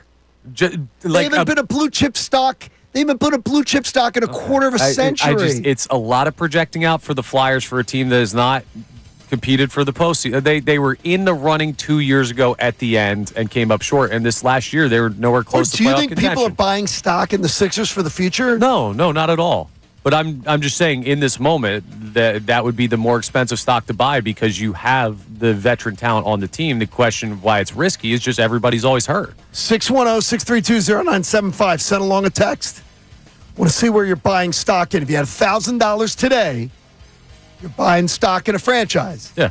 I think people would overwhelmingly be buying Flyer stock. Yeah, I said I'm buying Flyer stock. That's where the future lies. Because the Sixers stock, you're going to be buying you're not buying stock that's going to pay off yet. No, I got you. I just don't think the Flyers are driving by the Sixers right now. Hey, the Summer Sixers gave us a glimpse, though, of their newest toy. That is something to talk about. Connor wants to get you excited about this. It's Kincade and Salciunas on The Fanatic. Ray Dunn, Mike.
All right, Johnny's popping out for the rest of the show. Voice going on him a little bit today. So all good. Hope he starts feeling better with the voice. Feels fine. Just, hey, what are you going to do? Sometimes the voice goes on you. Occupational hazard here in radio. I'm Connor Thomas sitting in for, I guess, both Andrew Salciunas and John Kincade now. Haley Taylor Simon on the board back there. And as John teased, we are going to talk a little bit of VJ Edgecombe, the Sixers' number 3 overall pick. Had his Summer League debut over the weekend. Got 28-10 out there in the Summer League against the Utah Jazz. By the way, faced off against Ace Bailey, who did not want to come here. Ends up in Utah at 8 points in the game. So I think we could call it right now. VJ Edgecombe, better career than Ace Bailey. No, it's still early. It's just it's Summer League, right? So there's not too much to be put into this. But it was great to see. And Edgecombe did not shoot the ball well from deep, which has been a knock on him pre-draft. So the hope is that the shot develops. But what you saw if you watched the game was the unbelievable athleticism that he brings to the court. And that's something that the Sixers need, right? That's what the modern NBA is wings and guards that can get out and run, that can jump out of the gym, that can shoot it, which, again, you hope develops for Edgecombe. But it was a really good debut for him. It should make Sixers fans feel better about them taking him. It's 3 overall, right? But that's kind of what I want to talk about here, because this has you thinking people might be very, very excited about VJ Edgecombe after that.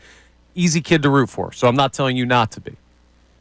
But I'm interested in where the expectation will be for him in this season. Like, when you look at what this team has, they have veterans still that are going to take up a lot of the minutes, take up a lot of the time of the ball in their hands if they're healthy. Guys like Joel Embiid, guys like Paul George, Tyrese Maxey, more established NBA players than VJ Edgecombe. So one of the things we talked about with Ace Bailey was, well, he wants a path to stardom, and he didn't really see that in Philadelphia, it seems, because there are already established names here. So there are 2 schools of thought for this. There's the first one, which is Edgecombe's the number 3 overall pick in the NBA draft. All right, the guys that went ahead of him, Cooper Flagg is going to be a focal point for the Mavericks this year. Not the only one, but he is going to be a selling point for that team. Dylan Harper is going to be a selling point for the San Antonio Spurs, along with Wemby. I mean, that's going to be sick to watch. But he's going to be a big part of what they try and do. And when you see number 3 overall, the expectation for that player is this is a dude that's going to come in here and make an impact, especially after we just saw Jared McCain make an impact from a much lower draft position. We saw Tyrese Maxey make an impact his first couple years from a much lower draft position. So some of the fan base might be like, okay, VJ needs to go out, and I need to see some impactful basketball from him off the rip because he is the number 3 overall pick. But I don't think that the makeup of this team lends to that. If they're available, which is still a big if, but we're living in a world where, like, let's say, start of the season, Joel Embiid, Paul George, both out on the floor, right? I don't know how he slots into the rotation for the Sixers. He may be a secondary piece. He may be a tertiary piece. You may not see a lot of impact from VJ Edgecombe this year because of the situation he's being put in. And I wonder if that would lead to Sixers fans looking at that pick and saying, hang on, we drafted a guy at 3 that's getting 12 minutes a game, averaging like 7 points and maybe a steal or something like that. Like, did we miss on the number 3 overall pick? So I wonder. I'd love to hear from you at 610-632-0975. In addition to the other conversations we've been having throughout the show today, what are the expectations for how much VJ Edgecombe is going to contribute?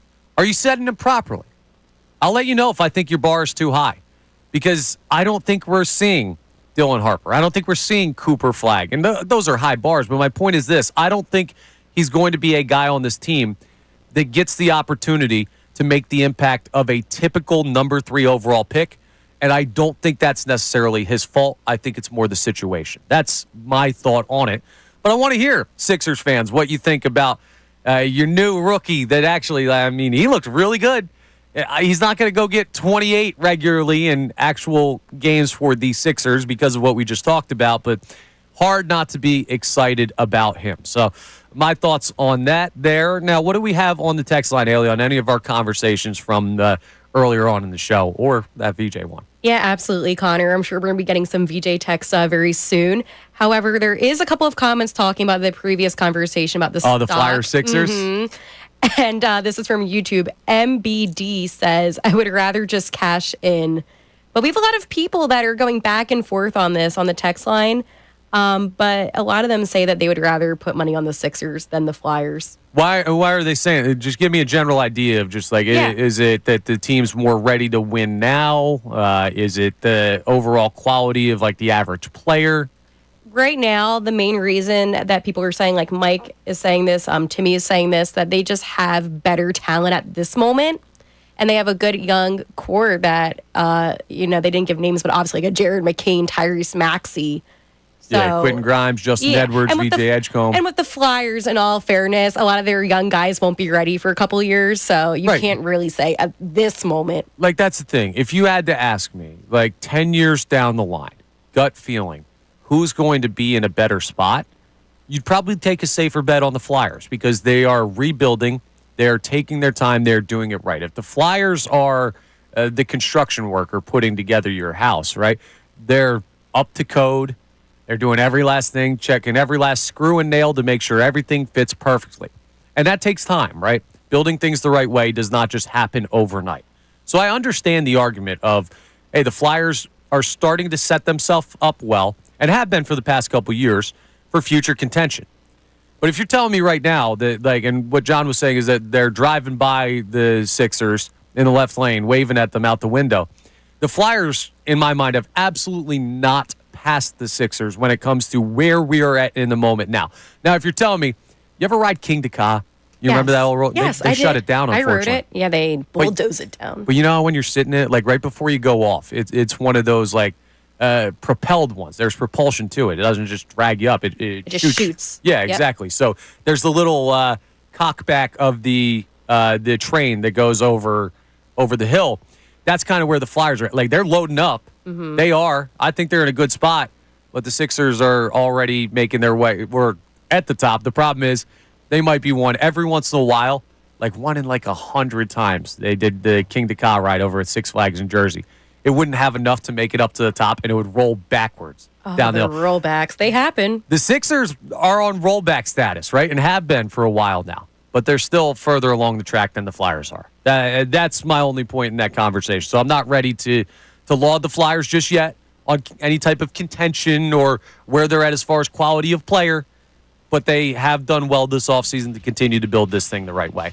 All right, we're going to do something fun because Johnny put together the show sheet today. Now, of course, contributed some topics and we talked about stuff, but he was the one who put this. So I'm going to go off of some of his points here, and I'll be able to have the debate with the show sheet as to whether or not I agree with them.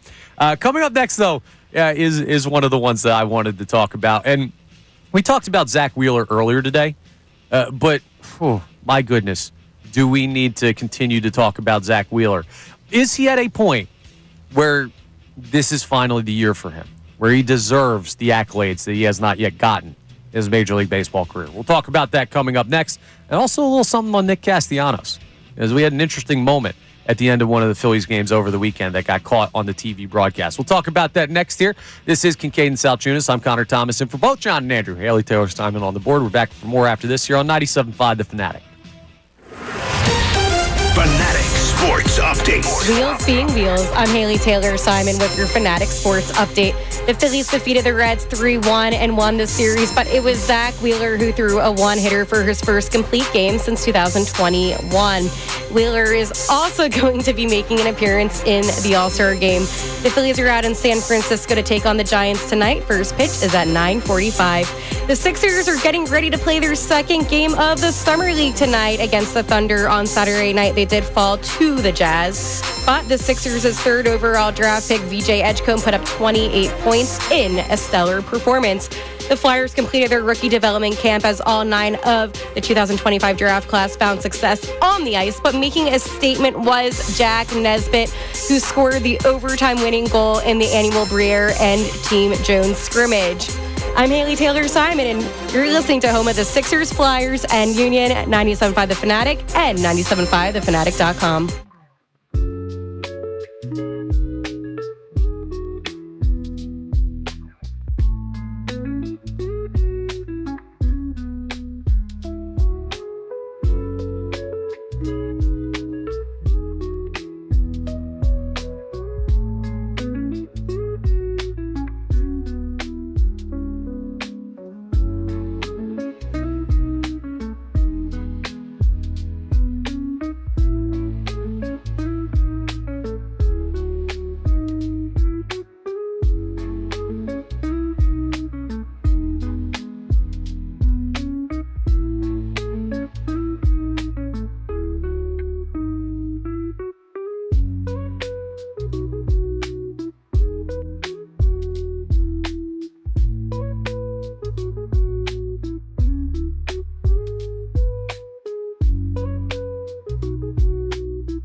Just talking about the Flyers and Sixers and the comparison of where they're at right now. The Flyers rebuilding, the Sixers trying to hang on to a glimmer of contention, and that falling more and more out of their grasp every year, it feels like. But in Flyers news, actually, Cam York just reportedly got a nice extension with the team. 5 years, $5.15 million to stay with the Flyers, so they get that done.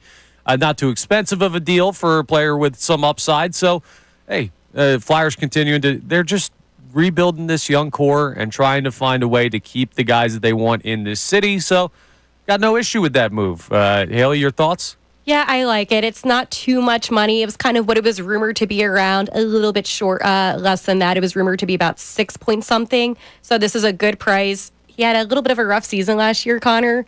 However, I do see a lot of upside with Rick Tocchet now being the head coach. That's kind of what you got to do, though, right? Because of where they're at it's the same thing as the Trevor Zegras move, right? Trevor Zegras had a rough stretch after having a really, really encouraging first couple of years at the NHL level. It's on the cover of the damn video game, but then fell off a little bit. But if you can get those guys in here and they're still young enough, or keep those guys in here and they're still young enough and not too expensive of a price point, that's how you start to build this. Is you take some low risk, high upside shots and try and make that work. And you're going to hit some of them.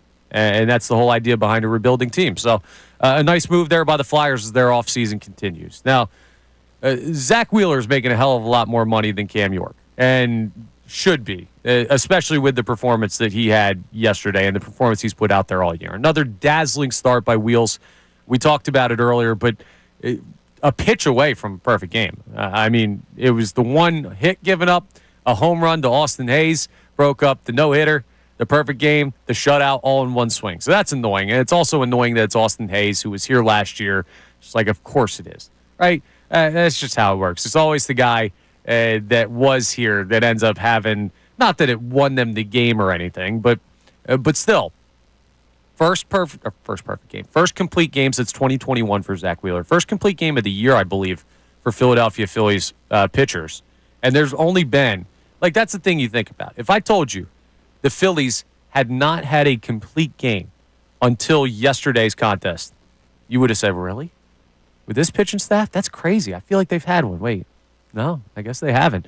But there have only been 20 in all of baseball. The complete game is going the way of the dinosaurs. So when you see it, and when you see it in such dominant fashion, 12 strikeouts, only one hit allowed, out of a guy like Zack Wheeler, it riles up the fan base, especially when it's a guy that has not gotten the proper acknowledgement on a national scale for the way that he has thrown the baseball as a member of the Philadelphia Phillies. So something that we've got to look at is the opportunity to make this right. Now, Cy Young is voted on by so many different people. They, like, all of these ballots go in, and who knows, right? All the ulterior motives of I like this player, I don't like that player. That happens all the time with voting for MVPs and Cy Youngs and these big yearly awards. But the decision on who's going to start the All-Star game for the National League really comes down to one man. And that one man is Dave Roberts, the manager of the Los Angeles Dodgers, who will be representing the National League champions from last season. And he gets that call. Now, I heard something interesting from Jason Stark, who was on with Ray Dunn last week. Ray Dunn filling in for Mike Missanelli on the day that Jason Stark was calling in. And he talked about how, well, this could be a good time for an acknowledgement of Zack Wheeler's accolades that he doesn't have, right? You can't just hand the guy a Cy Young. One man can't do that. He's going to have to earn it, and he's also going to have votes go his way. And a couple years ago, he was deserving, but Corbin Burns ended up getting it. So clearly that's not a good sign of justice. But if you look at it and you say, okay, well, on one hand, you have Paul Skeens, this young upstart stud who has had an insanely good year and is probably deserving of the start as much as Wheeler is, who started the All-Star game last year in his rookie season. He's done it. And also, you know, this guy, Skeens, he's probably going to have a couple more years being pretty darn good at this whole throwing a baseball thing. So there will be other opportunities down the road for Paul Skeens. But for a guy like Zack Wheeler, who has got 2 more years left on this Phillies contract after this one, and has said publicly he's planning on retiring when this contract is up, like, this may be the one for Zack Wheeler. I hope he continues to be this good next year and the year after that, but I think this is the right time for Dave Roberts to say, hey, this guy has to be the National League starter for the All-Star game. As much as we had the conversation earlier, the All-Star game doesn't mean as much as it used to because of, I don't know. It just, the more you think about it, the more it's like it shouldn't be this measure of complete success. Fan voting and all of that is not a perfect science for determining the best players to be available as starters on the team. And managers have their biases of who's going to make it as far as the reserves. I look at it and I do still say all-star starter is a momentous accomplishment. And I think Zack Wheeler is deserving of that. So I want to know, if you're a Phillies fan out there, is this something that you're wishing for, that you're wanting? Like, how much is this a focus for you? Is this a, yeah, that would be a cool story? Or is this a, it better be Zack Wheeler starting the All-Star game down in Atlanta or we will riot? I want to know how far you're going as far as this is a necessity for Zack Wheeler. You're listening to 97.5 The Fanatic, WPEN, WPN HD1 Burlington, Philadelphia, Beasley Media Group station, broadcasting live from the Comcast Business Studios, powering possibilities. Haley, where are you at? Like, let's say All-Star game comes next Wednesday and Zack Wheeler is not the starter, it is Paul Skeens. Are you, like, livid? Is that like a, damn, yeah, I wish, but I get it? Like, what would be your reaction to that? I wouldn't get it. I would be livid. I think we were witnessing one of the best Phillies pitchers of all time within Zack Wheeler. And honestly, it's a disrespect from the league Zack Wheeler deserves, first off, to win a Cy Young, and that's a whole different conversation, Connor. But he does deserve to be the starting pitcher. There is no doubt about that. Paul Skeens cannot do what Zack Wheeler did in yesterday's game. That's not true. Well, Paul Skeens could absolutely do what Zack Wheeler did. Listen, I'm defending my boy, Zack Wheeler. I know you are. You know what I'm saying? But Zack Wheeler, he's 35 years old? 34. 34, yeah. Okay, 34. Skeens is still young. Let Wheeler be the starting pitcher. Yeah, that's the thing. If we're going to give Clayton Kershaw a nod to the All-Star game for this illustrious career legends selection, clearly there is this acknowledgement of previous accomplishments leading to opportunity at this event. If that is the case, and baseball has shown you it is with these legend picks things that they're doing now, you should absolutely be able to say, well, Wheeler, Skeens, probably a toss-up for who should start it. We're going to give it to this guy who has not won the Cy Young and probably should have one, has not started an All-Star game for the National League, and has had seasons where he's been in that contention. This is his year. It's kind of like how with MVPs sometimes in sports, it's not always LeBron in the NBA, even though for a 10-year stretch, he was probably the best basketball player on the planet, almost definitively. Mike Trout, when he was winning all those MVPs, it was just can we really give it to him every year? Patrick Mahomes in football, when you look at a 5-year stretch or something, it's just sometimes you do switch it up just because, hey, that guy's gotten his shine. I think that's how it should go for the All-Star game. What do we have on the text line on this, Haley? Yep, so we have Jake from Pennsylvania texting in, and he said that Wheeler starting the All-Star game is the only thing he cares about when it comes to the All-Star game. Yeah, that also is a point because of the fact that the Phillies do not have this plethora of All-Stars. You're not going to watch Bryce Harper, Trey Turner, Alec Boehm share the starting spots in the infield together and basically have the near full Phillies infield out. So Zack Wheeler is the focal point of Phillies fans' All-Star experience. Unless Schwarber gets in the bat where he can take somebody deep, or unless somebody else gets inserted in due to opt-out or injury by some of the players already on the team, that's it. So, yeah, I guess if it's not going to be Wheeler, and what are you really watching for? You'll still get to see him throw, but I get it. We got stuff from the YouTube as well. We do, and I do like this comment. This is from Money Mar. He says, Skeens is leading in ERA. Wheeler is top 1 to 2 in the NL in 4 different categories.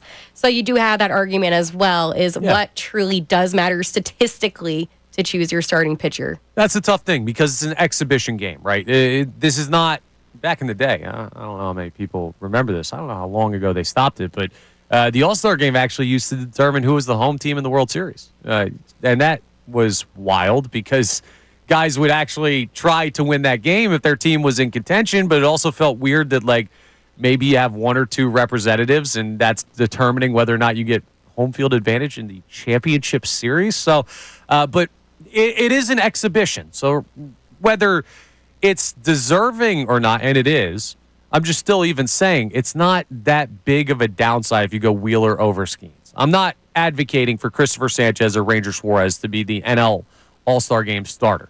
This is a toss-up between Wheeler and Skeens, and you can even make the argument in favor of Wheeler based on the numbers. So that's a fair point by our texter there. Really fast, Connor. That actually ended in 2017. Okay, gotcha. So we're 8 years past it now. Ooh, that made me feel old.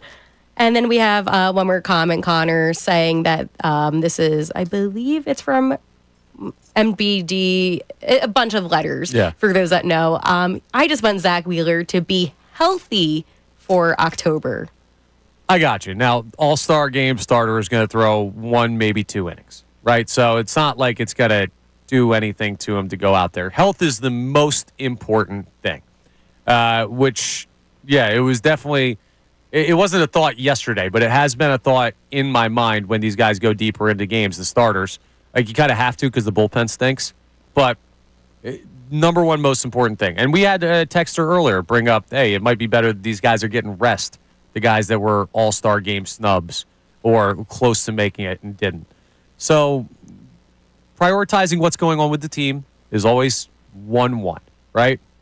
But it would be a very, very cool moment to see Hey, there's only 2 All-Star Game starters. One for the American League, one for the National League. And guess what?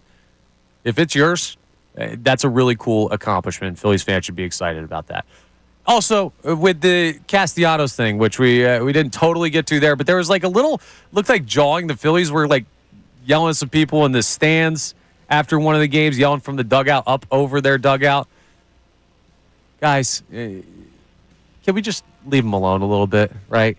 Game over. I get it. They're going to lose baseball games. I understand. It's a tumultuous relationship between us and the Phillies right now, but we don't need to get into the point where we're in verbal altercations with players yelling back and forth in a game or after a game, right? We do not need that. You can boo them when they do something wrong. You can criticize them, but can we just like keep it to the point where we're not having our own team yell back at us? Yeah, just go home. Maybe send an angry tweet in if you're that upset about it. Yeah, No need.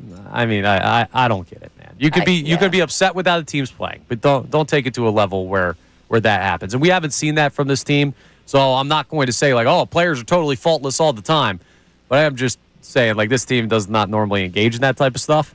And seeing that, all right, everyone take a deep breath. West Coast swing, All-Star break. Everyone will calm down maybe a little bit. But we'll see how that continues. Continuing with the show, we're 16 days away from the first Eagles practice. And, well, John was not sure we're ready to understand. We're not going to get the answers we need. So we're going to talk about something that we're still asking questions about with the Philadelphia Eagles as we look forward to training camp. I'm Connor Thomas, in for John Kincade and Andrew Salciunas. Haley Taylor Simon on the board. You're listening to Kincade and Salciunas here on 97.5 The Fanatic.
Maybe you're extending your 4th of July weekend, but we're all back to work here. I'm Connor Thomas sitting in for Andrew Salciunas and John Kincade, so I guess not all of us. Andrew off all week, and John just had to step out today because his voice was giving him a little bit of trouble, but we'll have you all covered throughout the week. Haley, Taylor, Simon on the board, and we've been bouncing around a good amount, talking some Phils.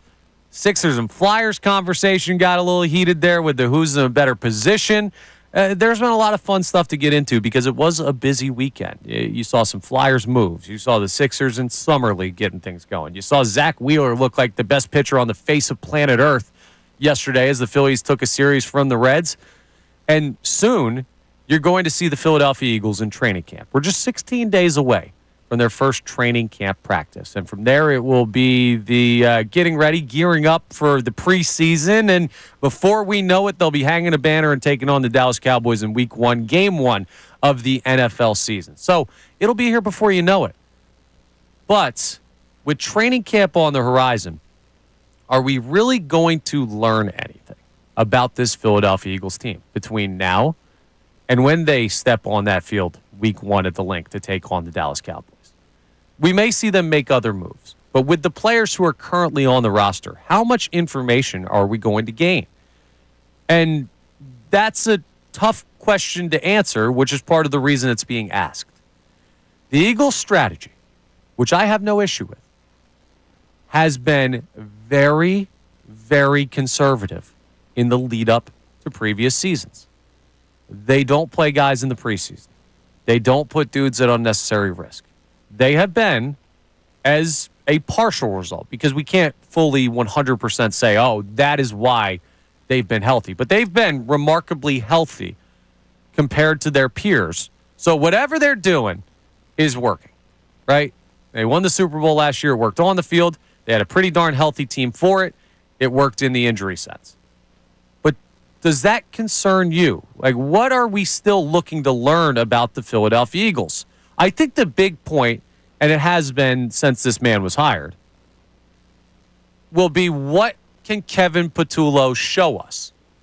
But remember, I don't think we saw anything from Kellen Moore last year ahead of the season where it was like, oh, see, that's what we need. That's what we want, right? The biggest storyline out of training camp last year was Jalen Hurts not throwing an interception. And that became so big of a storyline that it even circled all the way around to the point where people were saying, is he not throwing enough interceptions? Is he not taking enough risk with the ball? That was the narrative of training camp last year. There's really not that much that this team shows, and rightfully so, because Nick Sirianni loves his competitive advantage. And it's worked for them. But I wonder, will there be anything that you feel confident that you're going to see between now and Week 1 that will actually be seen, that you can note, whether that's via the reporters who are going to be there at training camp that'll send out their various tweets and articles and everything about the ongoings, whether it's something you see on social media, whether it's something you glean from watching yourself, maybe if you're going to the open practice. I want to know about that if we're sitting here expecting to learn something about this Eagles team from now until the start of the season. Position battles, absolutely going to be one of those things. Outside of that, though, I don't know that we'll get a good vibe of what this team is compared to last year's team until Week 1. And I don't think they're going to be bad. They're not like this question mark team. They're going to be a very, very good football team. But it may be radio silence. Not actually, because we'll be talking. Trust me, we'll be talking. But from now until the start of the season. 610-632-0975 is how you can get in on that. What do we have on the text line there, Haley? Because I know we had a bunch of texts on our previous conversations. We had previously talked about the Sixers and the Flyers and who's in a better spot right now, and that got a lot of responses. And then your general reaction to the Phillies weekend series against the Reds. Zack Wheeler looks dominant. The Phils only have 2 All-Stars, though, so is that good enough? Were there snubs? What do we have on the text line? All right, so we have a lot of texts about the conversation with the Flyers and Sixers, but okay, bring it back to us. Well, really fast, though, I do want to have one more text on Wheeler because this one I feel like is actually a good one. No name, obviously. Wheeler is going to start Saturday. He shouldn't start an All-Star game on 2 days rest. He'll only be throwing like an inning. So I just wanted that to be addressed because multiple people have been a little bit. No, I get that. But honestly, 1 inning worth for Zack Wheeler, and it's not going to be some guys, like you'll see the younger guys or guys that throw later on in the game will have their stuff play up in an all-star game. Their velo will be up because they know they've only got 1 inning. I don't care if he goes out there and throws 92 down the middle, right? It's more of the crown of being named to it than actually the performance. Like if a player in the all-star game goes 0 for 2 in their 2 at-bats, it shouldn't be, wow, that guy didn't deserve to be there. No, nobody responds to it that way in baseball. It's an exhibition game. It's the moniker of all-star game starter that is the important part of that. So I get it, but I think he'll be okay if he does. All right, now we're going to get back to the fun conversation, Sixers Flyers. We have Mike texting in from Phoenixville, and he says that while he does agree that the Sixers are last in the rankings that we did a little bit earlier, what if, and capitalize that, what if VJ Edgecombe is Anthony Edwards? And he kind of compares the two players. So do you think, and Mike's question is, summing it up, do you think that VJ Edgecombe has the capability of maybe changing how people think about the Sixers team? Yes to that question in the future. Maybe not this season. He is not Anthony Edwards. All right, let's not. And this is why we had the conversation earlier about setting proper expectations. All right, Anthony Edwards is a dog.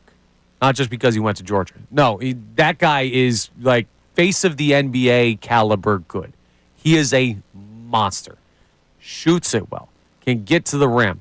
Crazy athletic. Does all of this. Just a really great all-around game from Anthony Edwards at the NBA level. VJ Edgecombe's a nice player, right? That's why he went 3 overall. But I'm not ready to put him in. Like, when we talk Anthony Edwards, we're talking top 6 or 7 players in the NBA, in my opinion.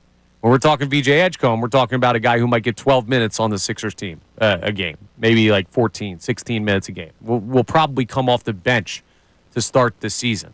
It's not a fair bar to have for him. And I know you see the number 3 overall pick, and people might say, okay, that dude's got to be out there starting, contributing, averaging like 14 and 7 or something. Like, no, that's not going to be, at least I don't think at this point, the path for VJ Edgecombe in his rookie year.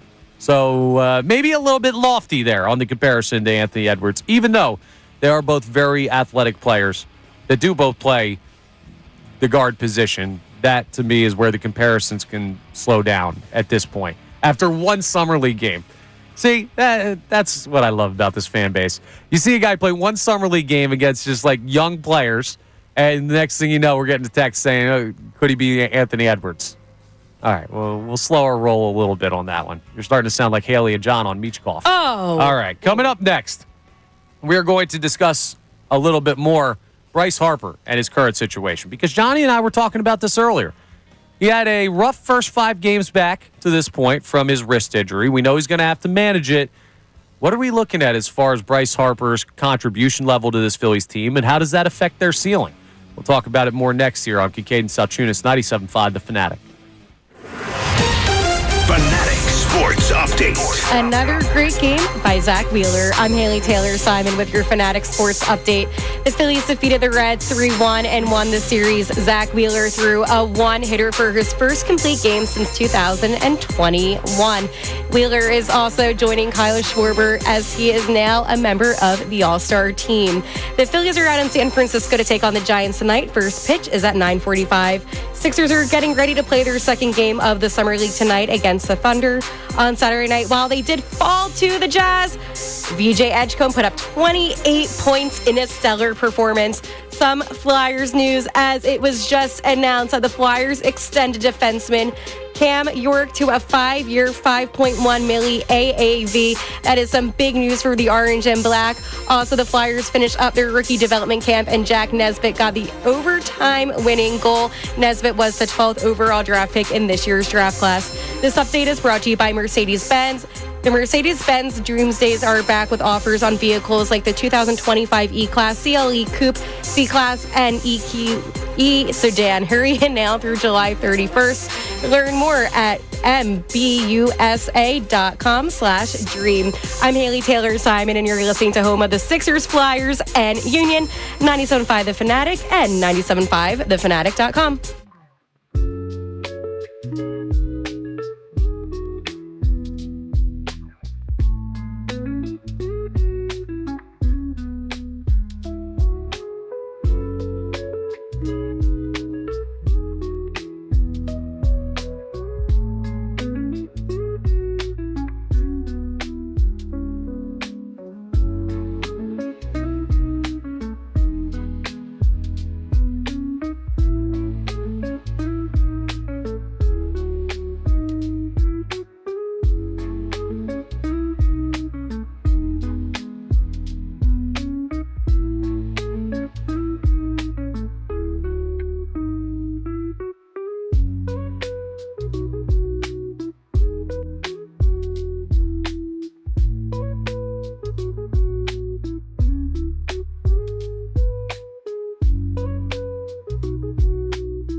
For people on this Bryce Harper thing.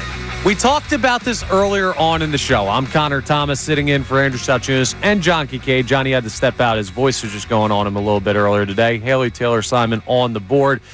And we were discussing earlier this Bryce Harper return from the wrist injury. He hasn't looked great. Struck out a good amount against the Reds in that series. It just hasn't really been swinging. 3 for 17, I think, is where he's at since he returned against the Padres last Monday. So a week ago was his first time back in action. And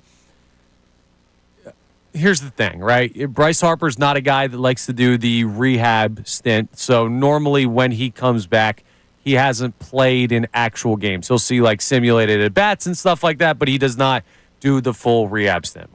Whatever. I'm not losing any sleep over that. He likes to prepare the way he likes to prepare. And I'm not saying, oh, well, see, he's going to be totally fine. You just got to give him a little bit of time.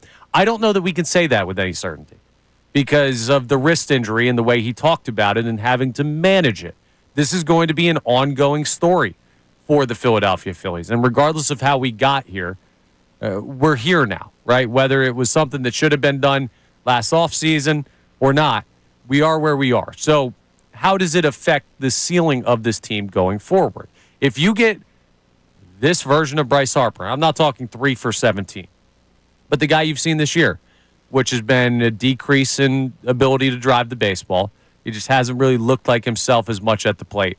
He's still been solid for stretches this year, but he hasn't been, I'm going to hit 35 home runs and lead this team where they need to go, Bryce Harper. So I wonder, and John was asking the same thing, do you think the Phillies can get it done with him being a little bit banged up? We're seeing what it could look like through these first 5 games. I'm not going to hit any type of panic button, right? Because it's 5 games. We'll see what he does out in San Francisco. I imagine he plays tonight and tomorrow, and then he gets the Wednesday day game off to get him 2 days of rest with the team being off Thursday. That would be my guess for Bryce Harper's playing schedule this week, or maybe because you just had him in a game yesterday, he's off tonight and he plays the next 2. Either way, you're going to see less of him too. So his impact on this team is going to be lessened as he tries to manage this, whether you're looking at that as the amount of games he plays or the impact he has in the games where he is available.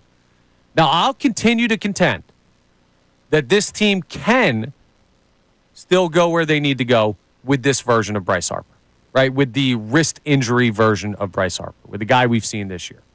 Because I will live and die on the hill of this rotation. Right? I think they are good enough to make big time noise in October based on, the quality of the lineup. Because let's not pretend like they're the worst lineup in baseball or anything, even though they have been inconsistent and we do want to see them improve. And the trade deadline is going to have a lot to do with that. The lineup has been good enough to win consistently with this kind of pitching. And they're getting this kind of pitching. I mean, Zack Wheeler yesterday was unbelievable. Well, I want to know if you think that as well out there. 610-632-0975 is the phone number. You can call in. You can text in. Bryce Harper, like, how important is it that he gets back to the guy that he's been in the past for this team? Will he? And if he doesn't, well, does that kill the Phillies' chances? Also, how does that affect what you do at the trade deadline? That's another avenue of this conversation that we haven't really dove into yet today. Is just let's say from now until July 31st, this lack of pop, 3 for 17 strikeout heavy hitter is what we see from Bryce Harper going forward. I can't imagine he'll stay on like this type of stretch, but let's say he doesn't make a market improvement. Does it affect how you go about the deadline? Right? It kind of should, because if he can't show you between now and then that he's going to be the guy you need him to be, maybe that makes it more important for Dave Dombrowski to go get a bat compared to a bullpen arm. You're going to have to do both. But how do you balance those things, right? Like, let's say, you've all seen those things on social media, right? Where it says you got $15 to build your perfect team. That's got a couple positions out there, and there's like a player that costs $5 and one that costs 4, 3, 2, 1. You have to budget for what you're able to put together. The Phillies do have to budget what they're willing to give up at the deadline, right? They can't just trade every prospect. Kyle Schwarber's a free agent after this year. Ranger Suarez is a free agent after this year. JT Realmuto is a free agent after this year. You're going to have to either find a way to re-sign those guys, or you're going to need guys like Justin Crawford and Aiden Miller and Andrew Painter to come up and bolster the strength of this team in the future. It's just about time for us to start flipping the page on this current iteration of the Phillies. So what you can't do is empty the bank right before you're going to have right before rent's due. Right? That's the week of the month where you start tightening it up a little bit. Stop going out for food as much. And that's where the Phillies in the pantry. are. Exactly. So the Phillies, they might be in pantry mode here. But how much are you willing to commit to a addition to the lineup if you believe that this Bryce Harper wrist injury is going to be a problem for his production the rest of the way. 610-632-0975 is the phone number for that. Now, Haley, you said earlier that you do worry about the ceiling of this team with Bryce Harper's wrist injury. You don't think that they can win the World Series with this version of him? No, I don't. I have my doubts about the Phillies, as we know, but I can objectively say, looking at this Phillies team, they do have the best starting rotation. No doubt about that. But I'm concerned about the bats, Connor. I mean, we see sporadic moments from players like a Bryson Stott and Max Kepler and Alec Boehm. We haven't even talked about Alec Boehm, but it's the inconsistency that I've been seeing on this team. So if Bryce Harper isn't back to playing how Bryce Harper should be playing, how are they going to win a World Series? And I don't mean that in a negative way, but I'm asking, how will they? Yeah, listen, I get what you're saying, and the offense is not incredible compared to their peers. They're 1, 2, 3, 4, 5, 6, 7, 8, 9, 10, 11th in baseball as far as runs scored this year, right? That's what we're looking at. They're not the top 10 as far as runs scored on the season. So when you see that and you say, okay, they need to be better in order to win the World Series, I get it. But I also look at this rotation and I say, my eyes are telling me that no one's going to convince me this team can't win with that type of pitching. So I do have a question for you. Yeah, what's up? Because, you know, you're Mr. Locked on Phillies, and I feel like this is a big concern for a lot of Phillies fans right now, is the bullpen. Obviously, the trade deadline is looming, right? Is there anybody in particular that you have your eyes on that you think can really benefit the bullpen? Yeah, there are a couple of guys. So I would really, really love Yohan Duran from Minnesota. That is the number one. Like, I will tell you this right now. If you told me that to get Yohan Duran on this baseball team, you would not be able to make an impactful move to the lineup. Like, you would have to give that up to get that guy. I'm doing it in a heartbeat. Like, not even thinking twice about this. Now, that could mean you could get like a right-handed bench bat that maybe like levels out the lineup on certain days. A platoon guy maybe. But, yeah, bullpen's always been the biggest need for this team.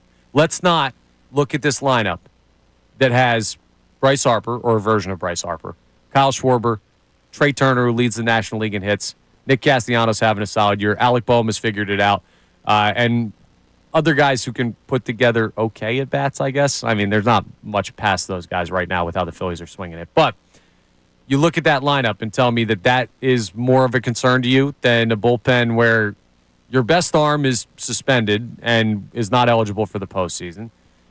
Jordan Romano's been okay. He's had good stretches. Orion Kerkering has been really good lately, but he's still not a guy that I'm at the point where I can just say, okay, playoff game, 8th or 9th inning, go get him, kid. And Matt Strahm has not had his best year. Like, those are the guys. So if you're giving me Strahm, Kerkering, Romano versus Harper, Turner, Schwarber, which trio do you pick as far as the one you trust the most? Because if you even dare to tell me it's the bullpen trio, you're outside of your damn mind. Well, luckily, I'm not going to do that, Connor. Obviously, Harper, Schwarber, better than the bullpen. But I think that's the biggest concern, too, is that if the Phillies don't make any moves for the bullpen, which I doubt will happen, then what? Well, they're going to make moves. Which is exactly. Bullpen, right? But then you have to look at your prospects, too. I mean, you don't want to get rid of a Justin Crawford and Aiden Miller. You want to be able to keep those guys. You want to, but, well, now you see Abel gets sent down, so he's absolutely a guy that is going to be on the trade block. Now, how much did his value take a hit from his rough couple of starts when he was up? I don't know. That's something that you'll have to determine. But he's a guy that is movable. I'm not selling out, right? So here are the guys that I'm not trading. Painter is not moving. Miller is not moving. Crawford is not moving. I'm keeping those three guys because you're going to need some infield help eventually. And Miller is also not at a point where his value is crazy high because he hasn't had a great year. Painter has to be up here. He's too talented for you to give him away. And then you look at Justin Crawford, and maybe this is just the scars of being a Philadelphia Phillies fan, but I need a damn homegrown outfielder that can actually be something at the major league level more than just a platoon player. I think he could be that guy. But everybody else outside of those three names, as far as prospects are concerned, you can part ways with them. Now, there's something that has popped up a couple of times. And we had this conversation last week, and I got asked about it. I went to a couple pool parties. I got asked about this like 3 or 4 times. It has to deal with Nick Castellanos. And it has to deal with whether or not he will be made available by the Phillies at the trade deadline. Some people are asking questions because there was a report that popped up. We will talk about it coming up next. We also have the Key 3. More of your responses on the phone line and text line. You're listening to Kincade Salciunas here, 97.5 The Fanatic. Hey, everybody, it's Bill Colarulo, and come.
Me and some of y'all have to have a talk because there was a part of my 4th of July weekend that was ruined by this narrative. And I hate having my holiday weekends ruined. I'm Connor Thomas, sitting in for Andrew Salciunas and John Kincade. Johnny will be back in tomorrow as long as his voice is all good to go. He had to step out a little early today. Haley Taylor Simon on the board. And I was bouncing around this weekend, went down the shore, Had a couple pool parties that hit on Saturday, played a round of golf on Sunday. It was a fun weekend. It was beautiful. So you might be like, Connor, what could possibly ruin that beautiful weekend that you had? Because I had to answer a question like 4 or 5 times, multiple different people, because everyone asks me about Phillies when I see people. That's totally fine. I love talking ball with people. Kind of why I made it a profession. But I was asked multiple times over the weekend, is Castellanos getting traded? By some people who were wondering the actual legitimacy of the opportunity to move him for who knows what, and some people who were saying, please, he's my favorite player, please tell me he's not being traded. Right? It was both of it. I'm like, every time. So there was this weird report out that I don't think has even been like heavily substantiated by anything, but there was this rumor around that maybe Castellanos could be on the trade block ahead of the July 31st MLB trade deadline for the Phillies. And I will just say one more time why it makes absolutely no sense for them to do this. On no level does it work. If I took bullpen off the table for this team, if I say, well, there's no bullpen pitchers, they don't exist anymore, you can add one thing outside of the bullpen at the trade deadline. Every smart Phillies fan would tell you that it is an impactful right-handed bat for this lineup. That is the next highest item in demand for this team to build their championship group, right? Would be a right-handed impact bat. Now, they could do both. They may have to pick between one or the other, depending on how willing they are to part with prospects. But let me ask you something, okay? So Trey Turner obviously is not being moved. And he leads the National League in hits, so he's clearly the number one right-handed bat in this lineup right now. Who's been number 2 this year? Lately, it's been Alec Bohm. Probably over the course of the season, you can make the case for Nick Castellanos. But what you're going to do, even if you put Cassie as the 3rd best right-handed bat in this lineup, is you're going to take one of the 3 right-handed bats that you can even remotely count on right now. Because I'm not putting Rojas in there. I'm not putting JT in there. Like one of the few right-handed bats that you have that are actually major league capable. Mind you, just like I make the argument with Ranger Suarez, Nick Castellanos is a guy that in the postseason has actually shown up. Unlike some players on this roster, he's a dude that has had impactful postseason moments for this baseball team. He likes the moment. He is a primetime player. He's even said, it's hard for me to lock in the regular season, which that's a different conversation in and of itself. Like, and I get it, 162 games. Like, people clutch their pearls at that, but I understand every single pitch of every single game. And he does play, unless he yells at the manager, every single pitch of every single game. It's hard to have that high level of focus. But whatever. The point is this. He's performed in the postseason. He is a right-handed bat in this lineup that keeps the balance with all of the lefties. The Phillies have not hit left-handed pitching well this year, which is why right-handed bat is a need. So you're going to take a guy that is trying to keep you afloat at the right-handed hitting spot alongside Trey Turner, alongside Alec Bohm, and you're going to trade him? Like, you're going to move that guy off your team? And guess what? If you're trading Castellanos, who has one more year after this year, he will be a free agent after the 2026 season. So he's not a one-year rental, but he is in some senses a rental. You're probably trading him to a contender. I don't think a team is trading for Nick Castellanos to build around him for the future. He's no spring chicken, so it's not a rebuilding move for a team that's like on the outside. It's like, oh, this high upside. No. So you're going to take that dude and you're going to move him to another contender and you're going to lose a right-handed bat when it's such a need for this team. It is not happening. They're not trading Nick Castellanos. He will be on this team post-trade deadline. I'm telling you this. So anyone who's worried about that, or on the other hand, thinks it's a viable option for this team and a smart move that they should do, no. Now, we've talked in the past, and I may have to talk with Johnny about this again tomorrow, about the whole idea of hanging up the phone when somebody calls about a player. We already talked about the Mick Abel thing. We talked about it last week. But I'm not hanging up the phone on really anybody, right? Like, if somebody calls you about Nick Castellanos, you field that phone call. Because he's not Shohei Ohtani, right? He's not Aaron Judge. He's not the best player in baseball. So you listen to what people are going to talk to you about, but I'm not shopping him. No, I want that dude on my baseball team because he fills a very important role for this team that they are deficient at even with him and Turner and Bohm. So, no, he's not going anywhere, guys. And when I'm sitting at a barbecue and someone comes over, I got to tell them that would be the dumbest thing for the Phillies to do. They're not doing it. Well, second dumbest. The dumbest thing would be trade Ranger. But I think everybody's off that train since he's got his ERA down to 2 even. But it's not. It wouldn't make any sense for the Phillies to do that unless they get a blow you out of the water offer, and I don't think that's coming. So that's settled as far as I'm concerned. I'm sorry that impacted your weekend like that, Connor. Well, listen. That's a lot, man. There are some people who are pretty broke up. They were worried. They're like, "Is my guy Nick getting traded?" No, they're not going to trade Nick. And then some people are like, "Well, they should trade him." No, they shouldn't. Nope. Now all of a sudden I'm yelling at somebody at the barbecue and no one's having a good time at the pool party. No, it was still a lovely weekend, but I just wanted to, because the conversation, I did see a couple people on the YouTube chat bringing up the idea of potentially trading Castellanos earlier. Not going to happen, folks. 610-632-0975 is how you get into the program today. It sounds like we have another text on the Phillies to go to. Haley, what do we have on the text line from our friends? And this texter agrees with me. So no name on this one. And I promise it wasn't me, Connor, texting into this station. But it says, you keep saying that this team can win with the way that the pitching has been going. But didn't we just witness that even with great pitching, they can lose, for instance, the Astros series? Absolutely. I'm not saying, oh, well, they're guaranteed to win the World Series. This team can win or they can lose. Both options are on the table. So this is... Don't go too far in any direction. Like, I'm not telling you the Phillies are going to win the World Series, and it's because of this rotation. But I am telling you that this rotation is good enough that they can, right? In baseball right now, there are probably, I'd have to actually run through the teams. And maybe we'll do this at a later date. But I would say that there are probably 5 or 6 teams that have a legitimate chance at winning the World Series. Now, that conversation is probably a little bit better for post-trade deadline because moves can be made and rosters will look different. And some teams may be more aggressive than the Philadelphia Phillies because they're those fringe teams that are like, we need to do something crazy to get ourselves in the conversation of the 5 or 6 teams that can win it all. But not every team that makes the postseason is going to be a true World Series contender. The Phillies are, right? The Phillies are a World Series contending team. And the main focal point of why they are is that rotation. And all I'm saying is they can. Because we've had people say they can't as currently constructed. I'll fight against that. They can.